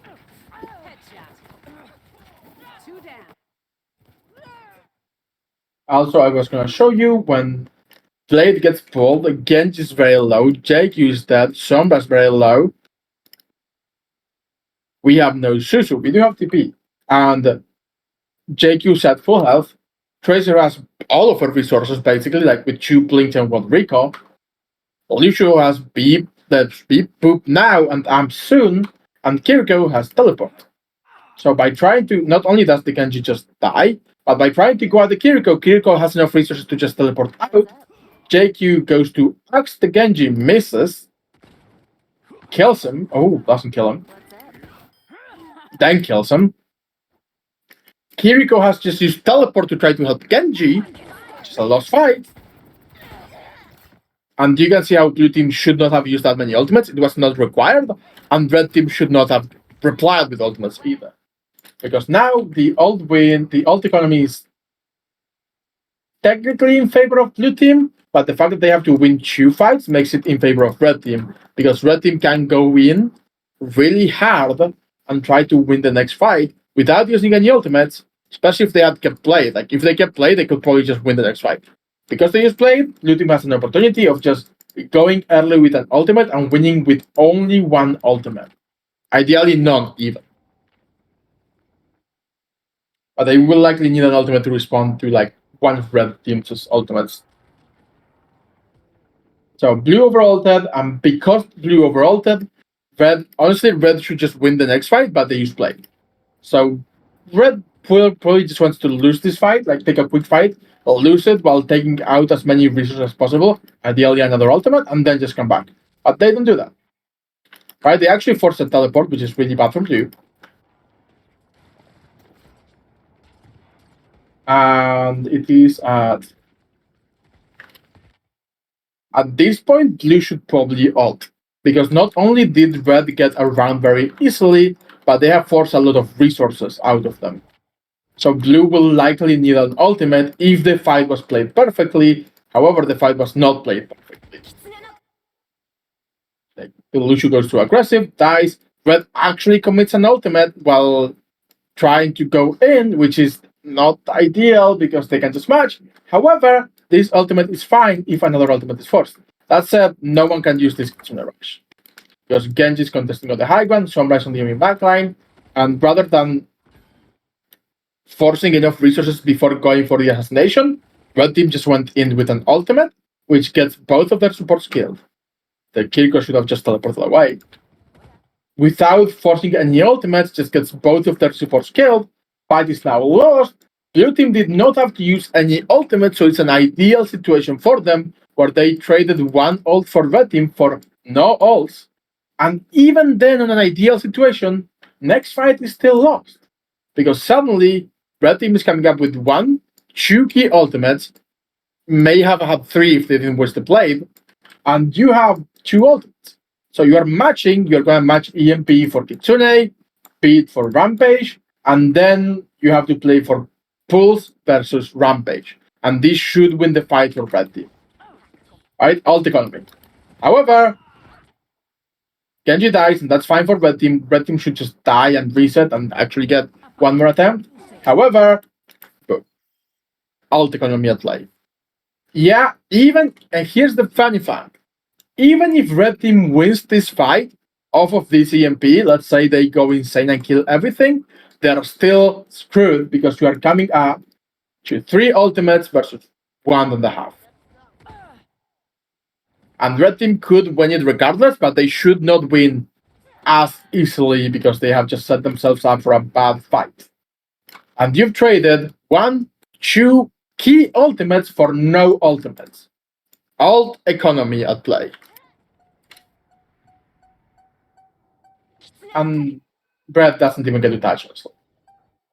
Like red should have gotten to touch, but the Kiriko overextended because they wanted to touch, rather than just trusting that Lucio could touch. Kiriko overextends.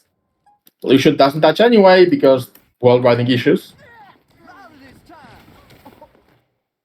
Yeah, hits the head, doesn't get to touch, and this fight, which should have been won by red 2 fights ago by just not using ultimates and coming back because of ult economy, is just lost. It's just us. Remember when I said that alt economy way back is how you win maps? All the way back in like the very second problem identification thing I went through? World economy wins you maps. Everything else we went through wins you fights. Composition understanding wins you a fight. Win condition may win you a fight. Positioning and timing will win you fight. Alt economy is the only thing that will actually win you maps if you understand them and you play around it. And that was really bad alt economy from red team. And I don't think it was good alt economy from blue team. They just didn't use the ultimates because they didn't need them. So yeah, that's just a really good example. Blue team actually played pretty well once they swapped off of the comps that they didn't know how to play into the assassination comp, and red team never adapted from the assassination comp into a more. And again, doesn't have to be a hero swap. It can just be a, oh yeah, we are now going to play to shoot the enemy JQ a bunch, so we force shout before going. Right? They just never adapted to what it was required of them. So that's also how adaptation comes into play to win fights. All right. I think that is it for the bot review portion. The last thing is a queue, and if I can actually even, oh, I'm terrible at writing queues apparently. Q, I can write ampersand though, and A. If any of y'all have any questions, just raise your hand in the audience. You can type it out. There's not very few people left at this point. I've been talking for like 4 hours straight. If there are any questions, I will answer them now. If there are no questions, I'm also watching Twitch chat, by the way. If there are no questions, we can just call it here. I will drink some water while I wait for potential questions.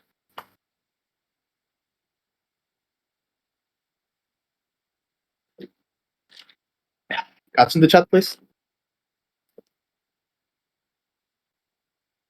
Cats in the chat. Love it. Thank you. Thank you. I'm watching for questions. People are still typing. Thoughts on Ball as viable pick in the new patch?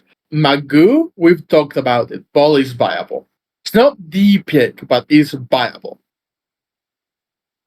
And I will answer this for everyone with very specific teams in mind. Yeah, of course. I will answer this one really quick because it was actually asked on the thing. So, Ball is basically a disruption and slow the enemy team down tank, which plays really well with either mid-range assassination, because Sombra, Echo, Sojourn, Hanzo maybe can get a lot of value if you're able to set up defensively and stop the enemy from pushing a lot, or with poke angle comps. For the same reason of Ball is able to boop people into the open and slow them down to get the rest of the team, like a Farrakhan, for example. The longer you can make the enemy team rotate, the more value your Farah can get, the more value your Hanzo or your Widow can get. That said, Sigma can do the same thing slightly better for poke, and Doomfist can do the same thing slightly better for assassination. So there are both really, like, Ball is viable, but there are better picks. That is your answer. That said, if you have a really good ball player, and I said this earlier, it is probably better to allow your Wrecking Ball player to play Wrecking Ball instead of going for the slightly better picks because they are really good at Wrecking Ball. So yes, Magoo, we can continue playing some Wrecking Ball comps. What things do you do to help maintain mentals for players throughout battle scrims and matches?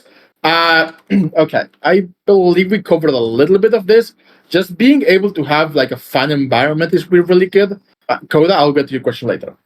Being able to just have a fun environment is really good. And something I do very often is if we're having a bad scrim, I'll just tell my team, hey guys, you're not doing good, and that's fine. Just have fun with the last map, right?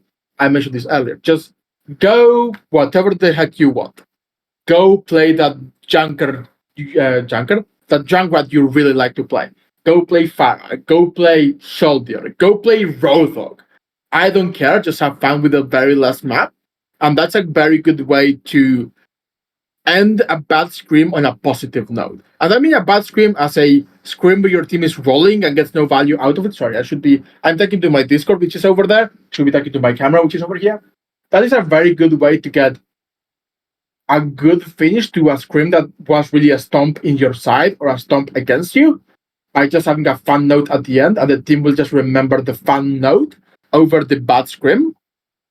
Uh, During matches, it may be a little more difficult. You just have to be very on top of things. Tell your team, hey guys, this thing we did was really good. We should do more of this over you guys played terribly. We did awful. That was really bad. No, that's a bad mentality to have for them to take away from that match.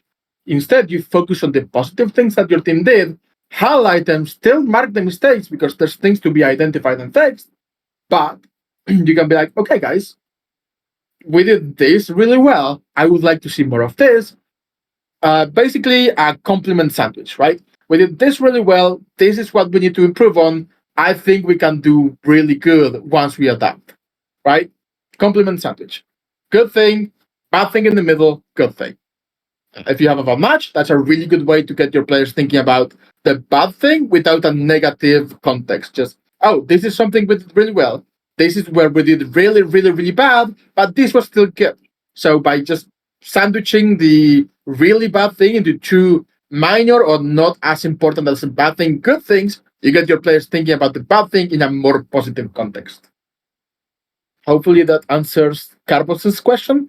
I'll move on to Kodas, and if Carbon wants to follow up, he can just type. Oh, he's typing now. Oh, they're typing now, sorry. Thumbs up, I'll go for that. If we're playing into a tracer like we were, should you be migrating closer to your JQ Lucio? I assume you mean as Kiriko.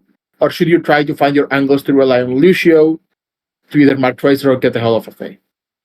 Should you be engaging Tracer when she flanks? Should you try focus to force mitigate LOS and focus on killing tank? Or tossing cheap damage on targets the team is prioritizing? The answer, which similarly to a lot of things in Overwatch, is it depends. Overwatch is a very complicated game. I cannot just tell you do this. The context required is what is your team planning to do? Because we covered a little bit of that adaptation when we were looking at Red Team, right? So if the team is now planning to just focus on the enemy JQ to force resources, you are probably required to help here to stabilize through those resources and then go, and your Lucio can deal with the Tracer. And you probably don't take the Dulce to the Tracer, you play safer and put pressure on the enemy frontline. However, if we decide to basically just abandon things and go for soft engagements into the enemy team while minimizing the resources they can get onto our main by just kiting with JQ, then you can probably play a little bit further out and help your DPS force resources by just going for cheap damage and your own assassination attempts on Kiriko, and your while still being able to see your opponent because you do want to kill them, and that's usually still good. In neither case should you try to mark the Tracer, because that is not your job on the comp. That is Lucius's job in the comp. You can, however, dual Tracer like you did over here, so long as your team has a resource advantage and so long as your team knows that you are busy. And that is the key part. If you're dueling the Tracer, your team should know that we don't have a lot of resources on the tank, so that they play more defensive accordingly. And then whether you chase the Tracer out and we can go in here, or whether you lose and you have to teleport out, your team will be able to adapt. Basically, just tell your team what you're doing when you're dueling the Tracer. Otherwise, like if you have no choice but to duel the Tracer, by the way. Otherwise, you are better looking to force resources or looking to stabilize with resources, and in both of those cases, you leave Tracer to the Lucio. How do you train encourages player to become more? Drills. I have a lot of fun drills in mind with communication as a specific goal. I have a target focus drill, which is basically I just have them play goats into an unkillable comp of like really buff sustained heroes like Rothop, May, Moira, Lucio, Reaper. And they have to kill those people in perfect order with perfect resources, and if they don't do that, it's pain running it into that. That's a really good target focus comes to actually target focus. I have a drill where I only allow one player to scrim for like a quick play game. Don't do this in scrims because it's a little bit throwing. But I will only allow like one player to come at a time in like a quick play, and everyone just has to listen to them, and that opens your players to the perspective of that person, so they can consider things more like, oh, my tracer is calling this because she can see that, but I'm not there, so I should probably be closer or realize that my tracer is doing this. We should probably either be helping or getting value elsewhere. And if you're tracer, you realize that your team can't follow up because no one's able to call that. And a last one is, and this is not about comms more, but calling faster. I really like this stop drill, and I'm only plugging this. It's only tangentially related, but I'm plugging it because I love this drill, which is to get your players doing more ult tracking and planning, especially faster ult tracking and planning. I have them queue into quick play, and I spectate, and as soon as the fight is won or lost, I call stop. If they go into all tracking and all planning immediately by themselves, I don't call stop. But if they take any time, I call stop, and they have to stop moving. They can still use like the mouse, but they have to take their hand off the keyboard, use the mouse for whatever they want, and they cannot put their hand back on their keyboard until they have stopped all tracking and planning and have any idea of what they're doing. Doesn't have to be a good plan, just a plan. And I guarantee that will get results really fast. Like, people get faster at coming when they cannot move. The stop one is so nerve-wracking. It's so much fun to watch. All right. Any further questions from anyone? Looking at the chat. Let me look at Twitch chat. Do you have a list of the codes you used that could be borrowed? Two of those are just like normal drills. The last one is just I have them play Volskaya. I can check. I do have the hold on. I do have the code saved that I use, but usually requires a little bit of further finicky things. Settings, preset.